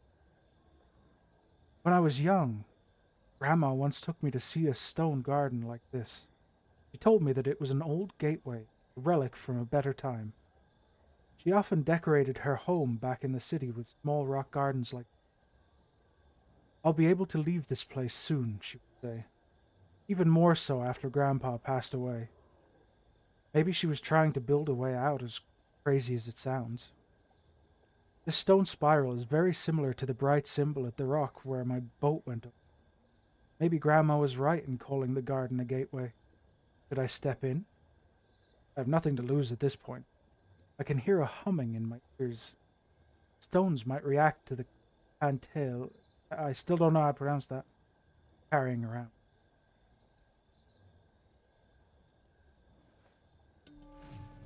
Whoa. Hey, but there's something else.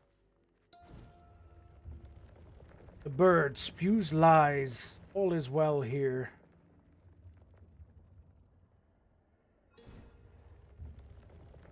See how I reach to the sky. I reach the skies. I will never. Oh, so I had it right the first time. You can't tell. Even your grandma could not beat me. Your broken can't tell as you. I have nothing left to say to you. May the forest swallow you whole. Alright, so I still need whatever this is. Question is... this way? I'm pretty sure I went right.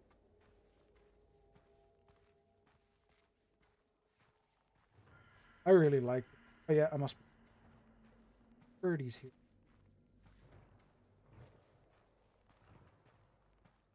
Hey! Boom.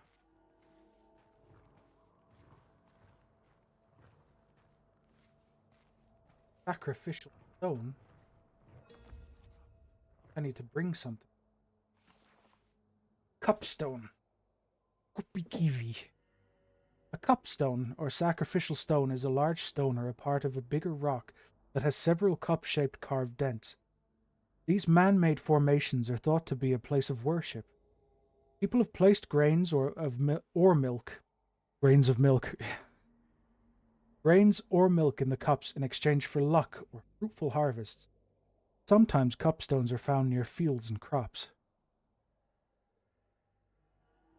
Cantele. Okay, so it's the second idea that I had. Or is it cantele or is it like cantele? Or cantele? Or whichever. People have placed grains. Oh no, I read that bit. Sometimes cupstones are found near fields and crops. Rainwater gathered in the cups was considered to have healing powers. It's familiar. Seen similar patterns on other stone at the cottage neighbor's field. We played around there as kids secretly, afraid of being spotted. I remember stroking the dents on the rock and coming to the conclusion that they must have been caused by dinosaurs' teeth. When I told Grandma, she sharply looked at me and told me not to mess with the stone. Being here brings up memories. Memories I thought I'd forgotten. One day, when Grandma had errands with the neighbors, I snuck out in secret and zigzagged behind tree trunks following her. As she reached the field, I hid behind some hay in a nearby ditch. She stepped in front of the stone and took a bottle of sati out of her woven basket. She held it against the sun, began to pour its contents on the stone, muttering words under her breath. It was not liquid pouring from the bottle. Small grey snakes with yellow temples crawled from the bottle mouth onto the stone cups. A boiling and hissing sound began to circle the stone. The snakes started to evaporate into steam. Grandma stood calmly as it faded away. Suddenly, she glanced over her shoulder in the direction I was sitting. Her eyes had a yellowish gleam, but as soon as she blinked, the same caring green eyes reappeared. She picked up her basket and began to make her way back to the cottage with a tiny smirk on her face. When I went to see the stone, the cups were empty. I feel a closeness toward her. Whether it's a memory or even something inherited, I'm not afraid. Okay, so I need to find beer, snakes, or something. Hello, Grandma? What's this over here? Where I can gather some... Picking everything everywhere.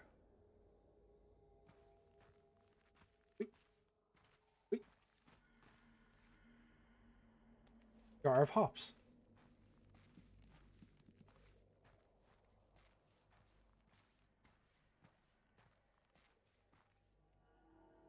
There go the hops. Find 3. How do you know when you need to find 3?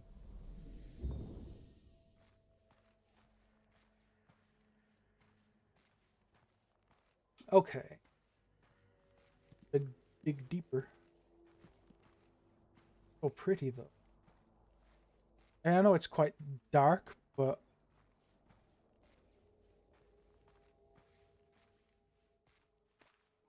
oh boy.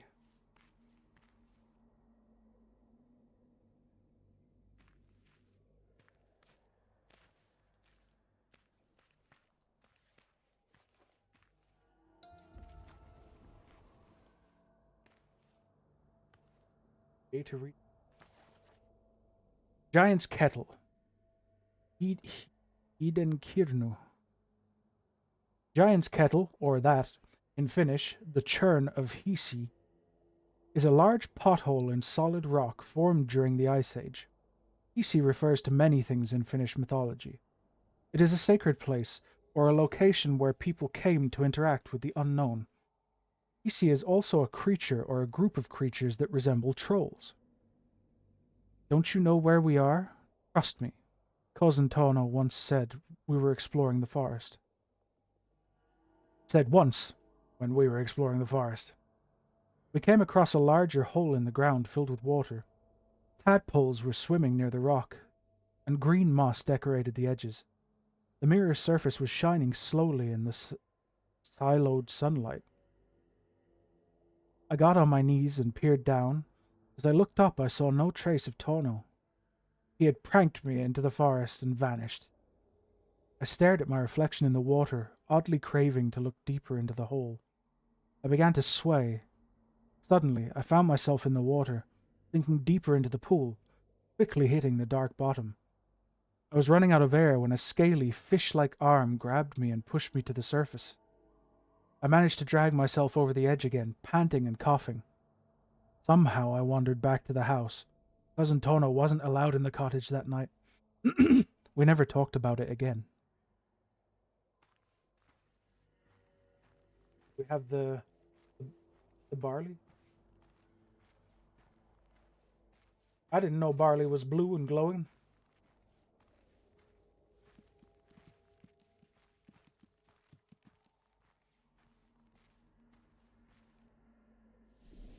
Barley. One over here. Going purple. Nectar.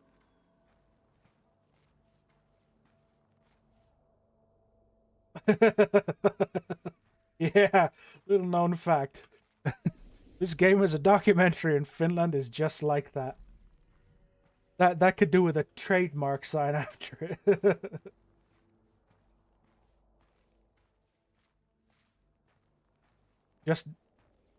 just Finland things. Oh ball.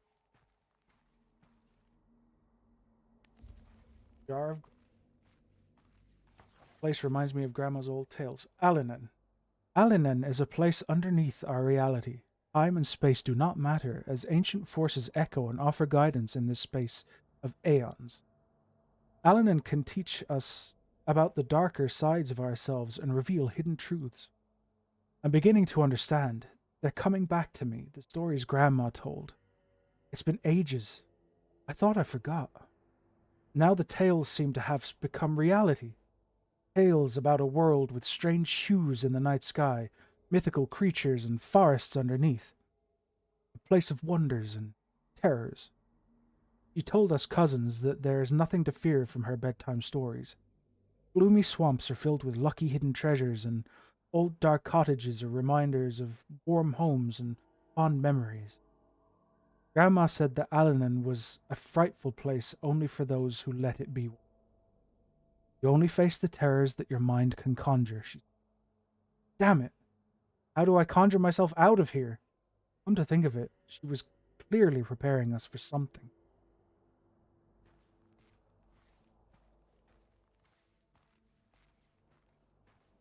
Yeah, she was preparing you to save Alinen from the big tree. Last one.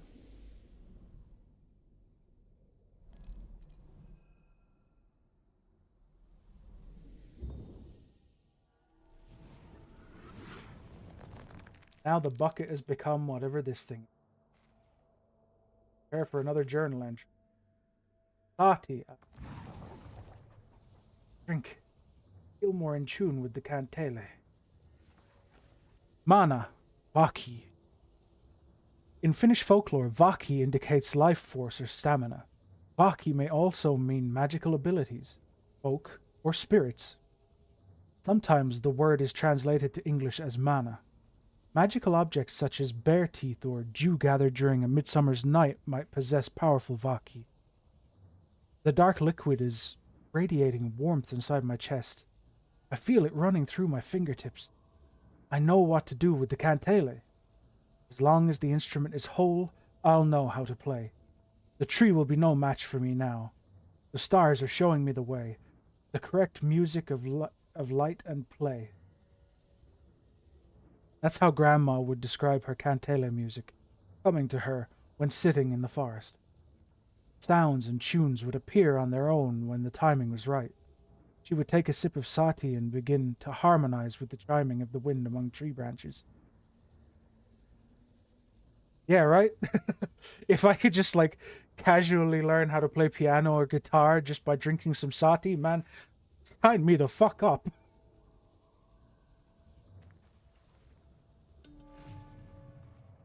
I'm sure she's just gonna wake up and find out that she's actually just been napping this whole time or something.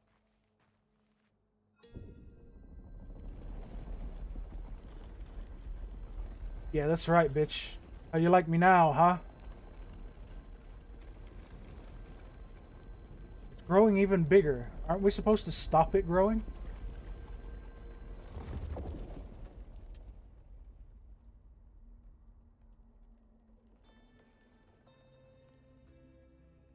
Oh no.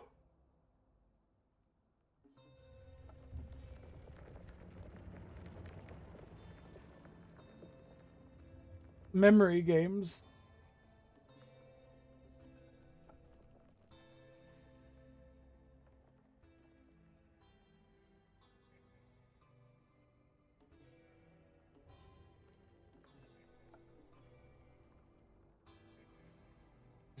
I'm gonna fail this so many times.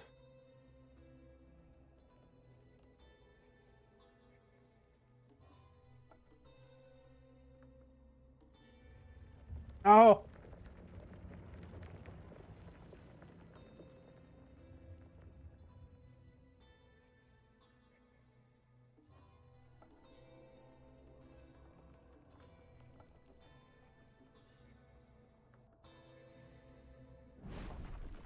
Oh, bless you. Bless you for not making me do any more than that.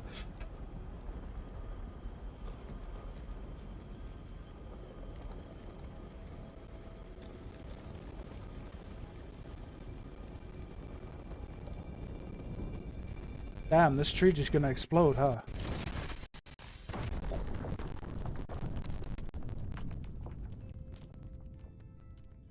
Yeah, well, my grandma might not have beaten you, but I sure as shit did. Wow, I can actually look around during.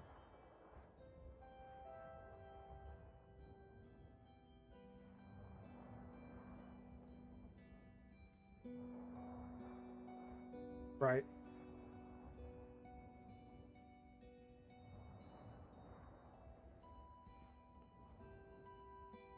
Gore.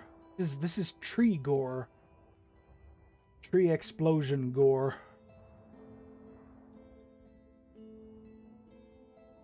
Bet vegans would hate something like this. Or love something like this? Not vegans. Hippies. I'm just gonna go with hippies. Oh wow!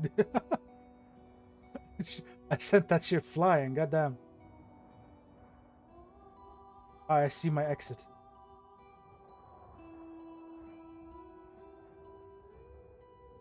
Vegetation gore, as I like to call it.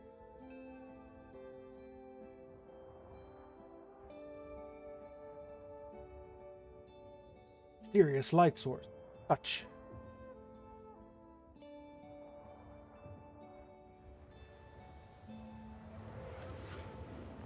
Vegetation gore, or as I like to call it, fun.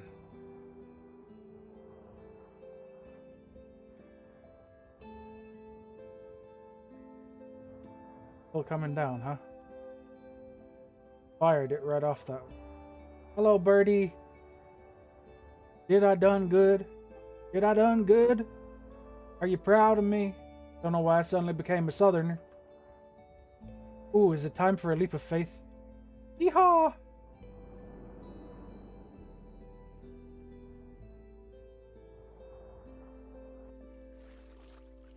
And you hear it.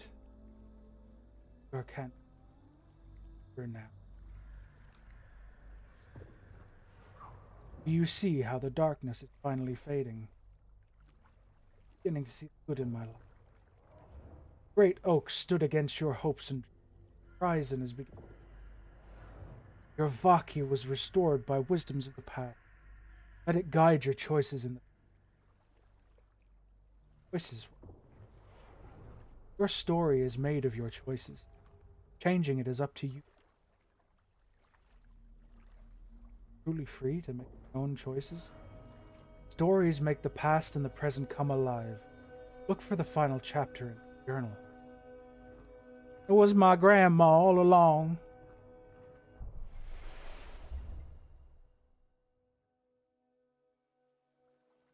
What's doing here? Hey, you're a normal colored bird now. Close, I nearly drowned. Get inside.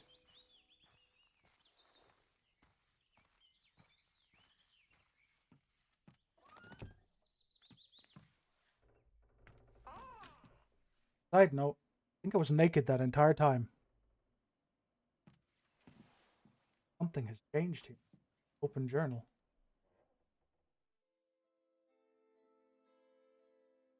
Songs of times that were, times never past.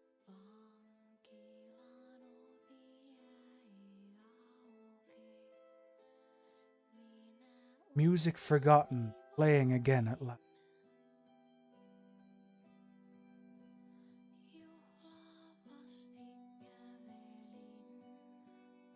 Searched among blue flames, hollowed stones.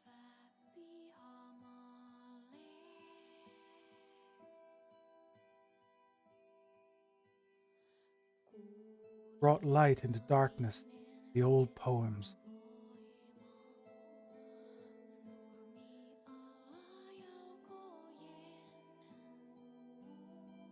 Chose your path wisely, followed my wings, defeated the sapling.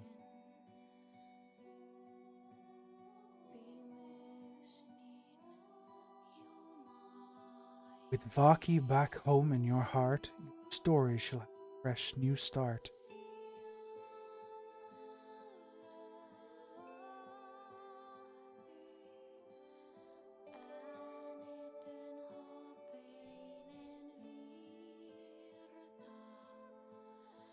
Miss you. What if I came over to the cottage?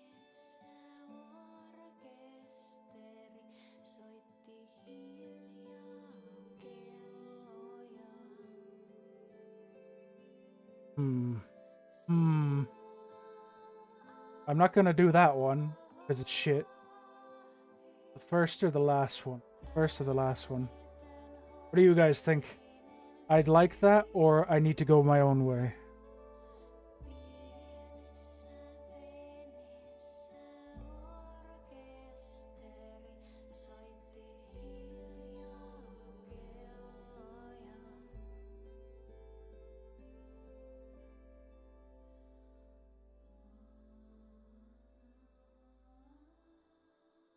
Need to go my own way, lad.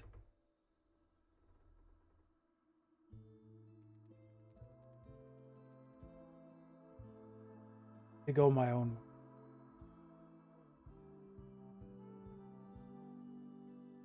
Runo.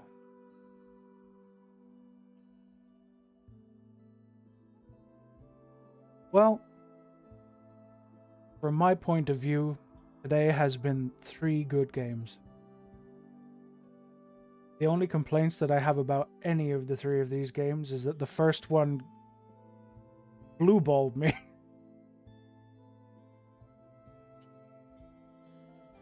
It finished right when I was starting to get really curious.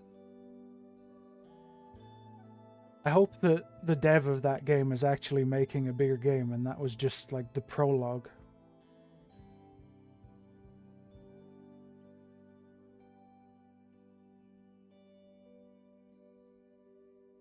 I'm not even sure you'd call it a sequel. It'd just be like the main game, because that was definitely a very prologue feeling. Like you go into Grandpa's attic and figure everything out, and you figure out his magical clock. And that's it. It ends there, right when you're curious as to what everything's all about and what his magical clock does and where it takes you.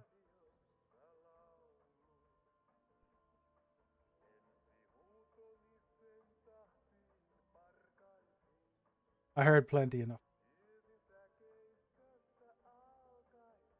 But I'll let the credits roll out of respect.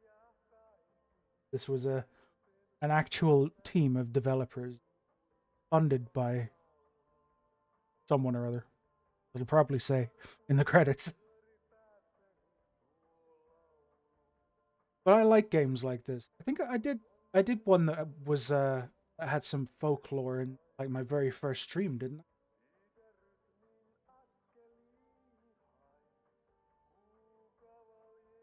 Games that sort of expose you to mythos and legends and folklore from different cultures are very interesting. Actually, on that note, today I received yeah, the one with the scary disappearing guy.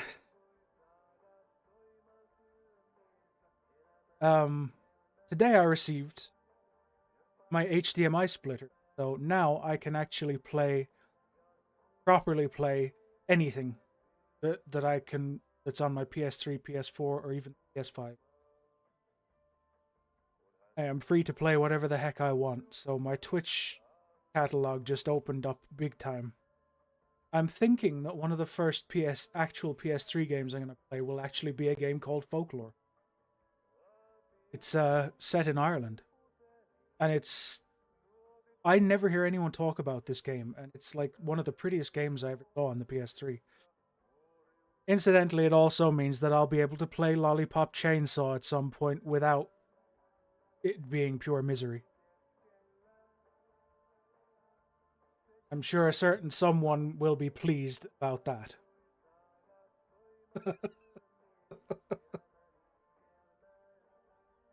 So once I finish Haunting Ground, I may actually move directly into Folklore.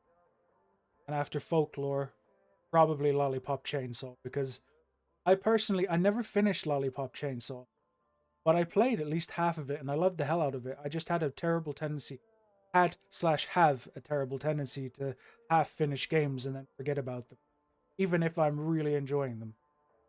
Case in point, I recently purchased and played half of Baldur's Gate 3, and then I just forgot it existed.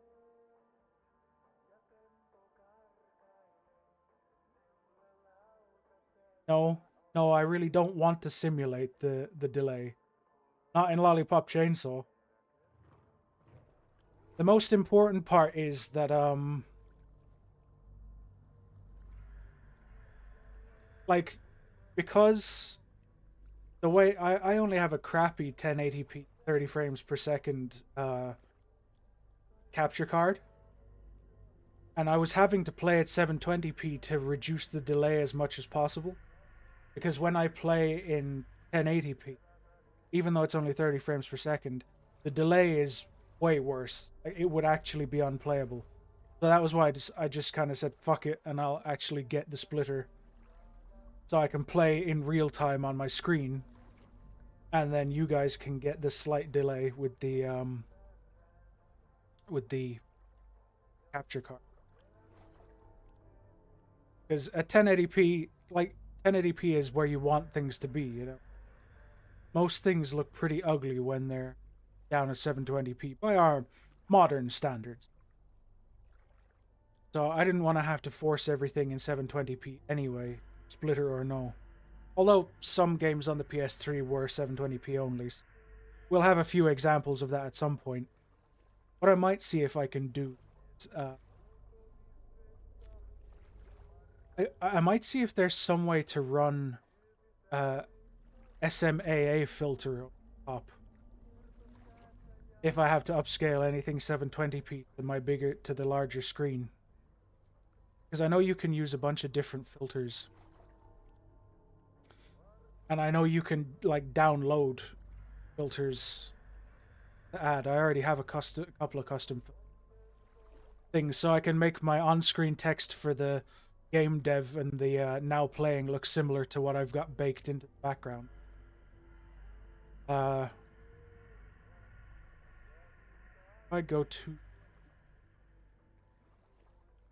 filter, there's a whole bunch, so I suspect that if I look around hard enough, I may be able to find some actual anti-aliasing filters. At least for SMAA or FXAA or something.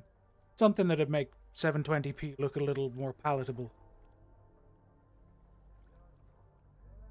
But yeah, so that's what's that here. I really should have been doing that chatting here in the first place. But that we've passed my 10th stream now, the 11th.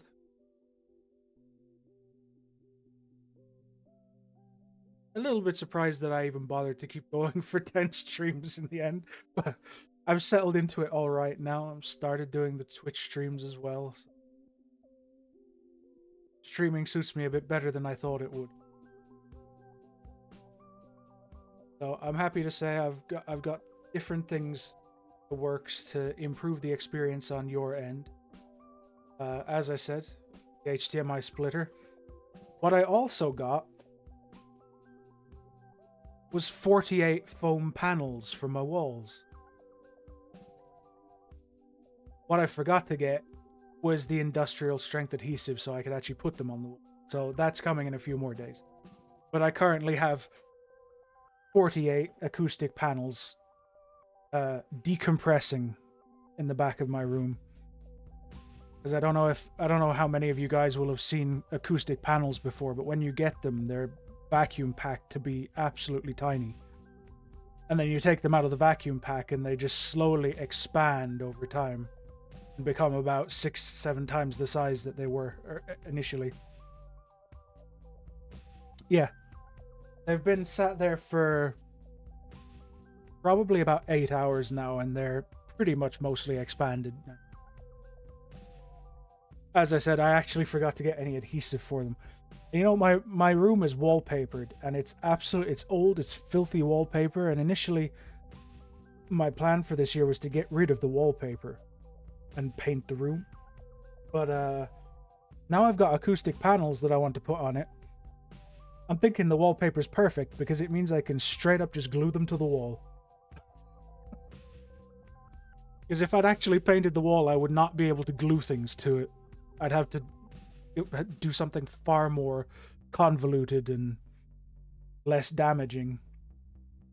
But because it's this hideous, awful wallpaper that's basically falling apart, I get to just stick all my acoustic panels to it directly and not give a shit. So I guess an upside came from this horrific... It's been wallpapered like this since we moved into this house. I would like never show anyone a picture of the wallpaper in this room itself, because the house also has dampness issues. So you can imagine what 20+ years old wallpaper looks like after in a house with dampness issues. Actually, I say 20+ years. It's gotta be. This wallpaper was old when I moved in, and that was 25 years ago.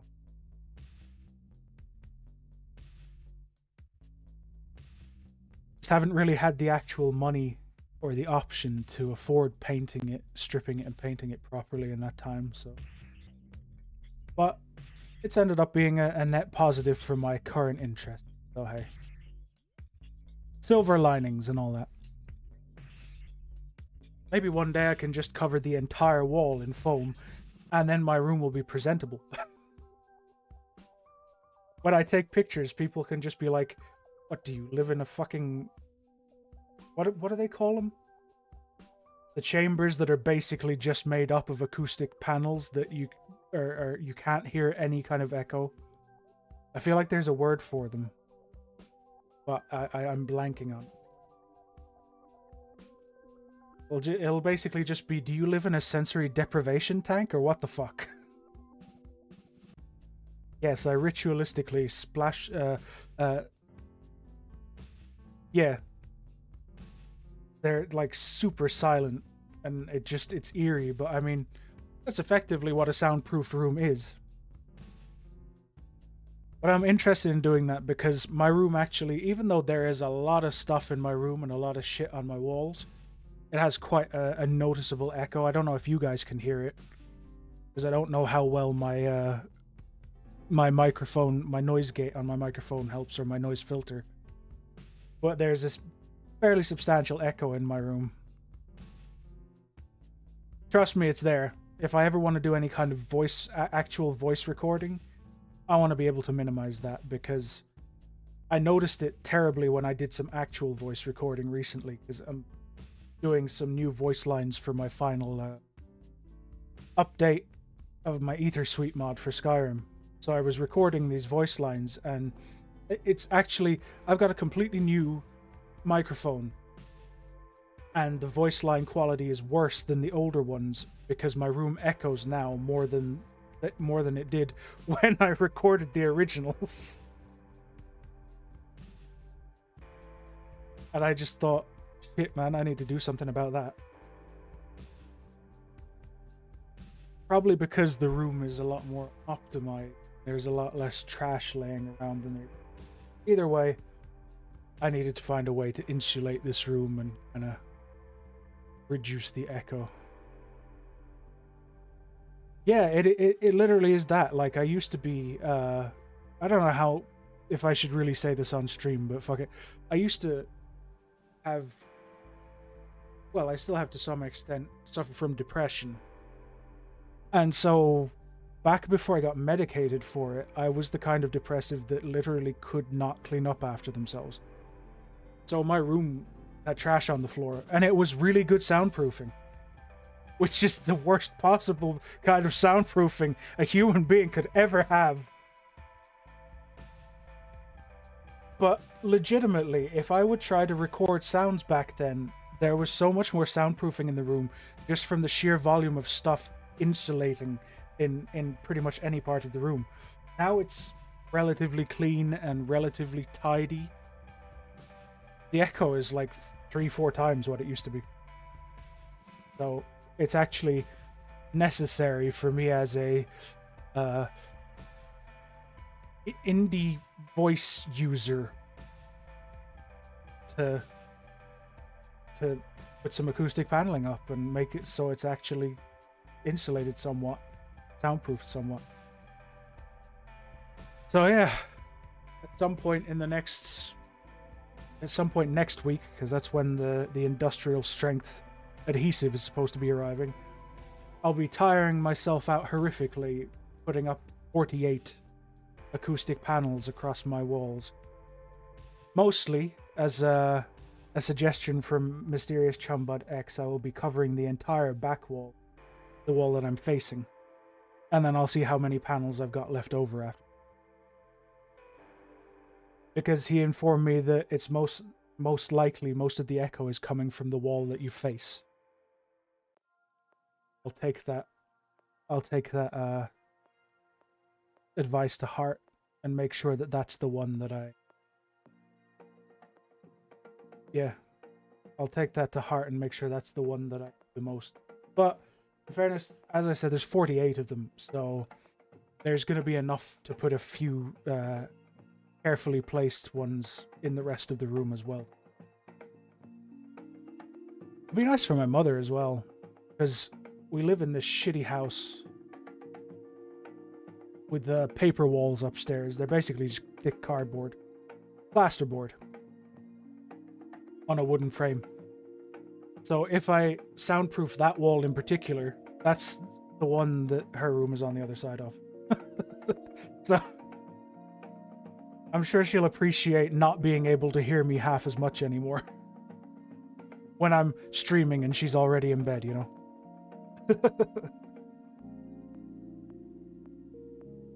Something tells me she'll appreciate it. So I thought it was a good idea for that reason.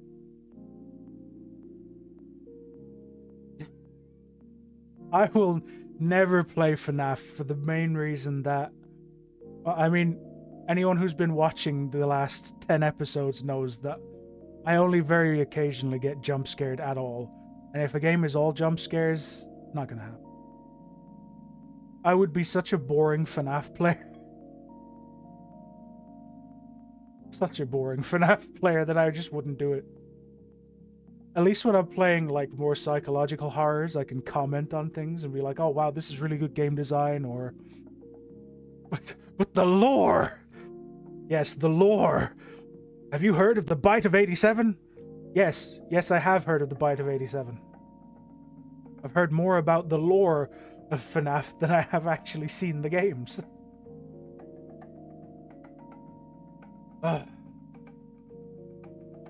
Mr. Frederick Fazbear. I'll probably never play those. Like, even if I do play them, it won't be on stream anyway. I just don't think it'll be a good time. People would not get out of me what they want to see when they watch someone play FNAF. That's why I go for stuff that's not necessarily going to be that scary anyway. Or, alternatively, things that will scare the viewers. Or alternatively, things that will scare the viewers anyway. Like, just because I'm not scared doesn't mean to say that a psychological horror isn't going to creep out the people watching. So they're the kind of games that I like to go for. It's why at some point on Twitch rather than over here, because this is going to be, until I run out of indie games, this bit is going to keep going. So I've got at least, I don't know, I'm going to say a minimum of 40 more episodes of this before I have to think about something new to do on this YouTube channel. On Twitch, I will probably play 4 or possibly even 6 Silent Hill games, because I still believe that they're some of the best psychological horror. Even in the modern day.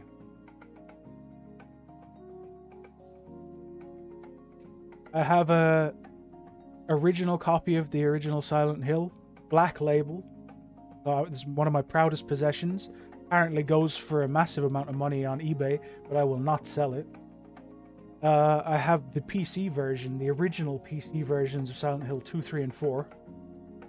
And I also have the PS2 version and the PSP version of Silent Hill Origins. And I have Silent Hill Shattered Memories for PS2. So, they're the Silent Hill games that I will most likely play. And the only ones that I consider in the good grouping. Not, Origins and Shattered Memories are not as good. Probably because they're not made by Team Silent, but good enough that I enjoyed them and good enough that I would be happy to play them on. So they'll definitely fit into my retro gaming on Twitch. But I have a lot of games for Twitch. When I started all this up, when I first decided that I was going to play retro games on Twitch while I do indie games over here, I went and found every single retro game that I physically own in the house. Which includes, like, games that sort of shared games with my mother and whatever, because they would just be our games for the PS2 and stuff like that. They are now all in my room, and I've got every Ratchet and Clank game ever made. I've got most of the Spyro games, as in not just the original trilogy. I also have all of the PS2 ones. Dark Cloud, Dark Chronicle, Rogue Galaxy, PS2 Crash Bandicoots, PS1 Crash Bandicoots, but I have those on the PS4 remakes anyway, so I would play that. Oh, all kinds of stuff. Yes, Dark Cloud. Dark Cloud, I loved that game. I love Dark Cloud. I love Dark Chronicle, which you Americans may know as Dark Cloud 2. I don't know why it's named differently. It's one of those things. Yeah, and I'm also sort of, I'll announce it here, I'm not going to be afraid of playing long games on Twitch. They may take me long time to play, but I have nothing against the idea of playing RPG. So I may have a point where I sort of start up doing long plays for RPGs alongside shorter plays of horror games. That. And first on my list for that is probably the Dark Cloud series. Because I've been wanting to replay them for years. Particularly Dark Cloud and Dark Cloud 2. Rogue Galaxy is sort of a tertiary relation. It's another good game made by the same guys, but I wouldn't necessarily put it in the same series. But I do want to play Rogue Galaxy. I also have Star Ocean Till the End of Time. And I have Star Ocean... Actually, I have Star Ocean 3, 4, and 5. I don't have 6. But I have 3, 4, and 5 all in their original physical versions for whatever console. I have Rayman M, Shadow Hearts Covenant, Valkyria Chronicles 2, Condemned 2 Folklore,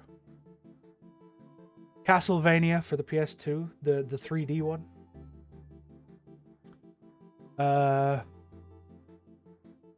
Disgaea 3 specifically. No others.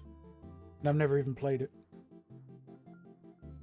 Parasite Eve 2, the original Resident Evil 2, the original Soul Blade, Man & Conquer Red Alert, just about every Final Fantasy you've ever heard of. All in my collection. All physically there right in front. Oh, right. Man, I totally missed those. All of the PS1 Tomb Raider games.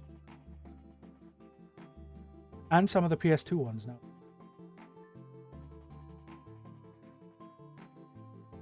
So, yeah, anyway, the point is plenty of games to play in the retro games arc. Plenty of RPGs to spend a long time on as well. So I've got, much like I've got probably a year or two's worth of content for these streams, I've got at least a year or two's worth of content for retro gaming. So I'm set for a long time. In every regard. You're not going to get rid of me.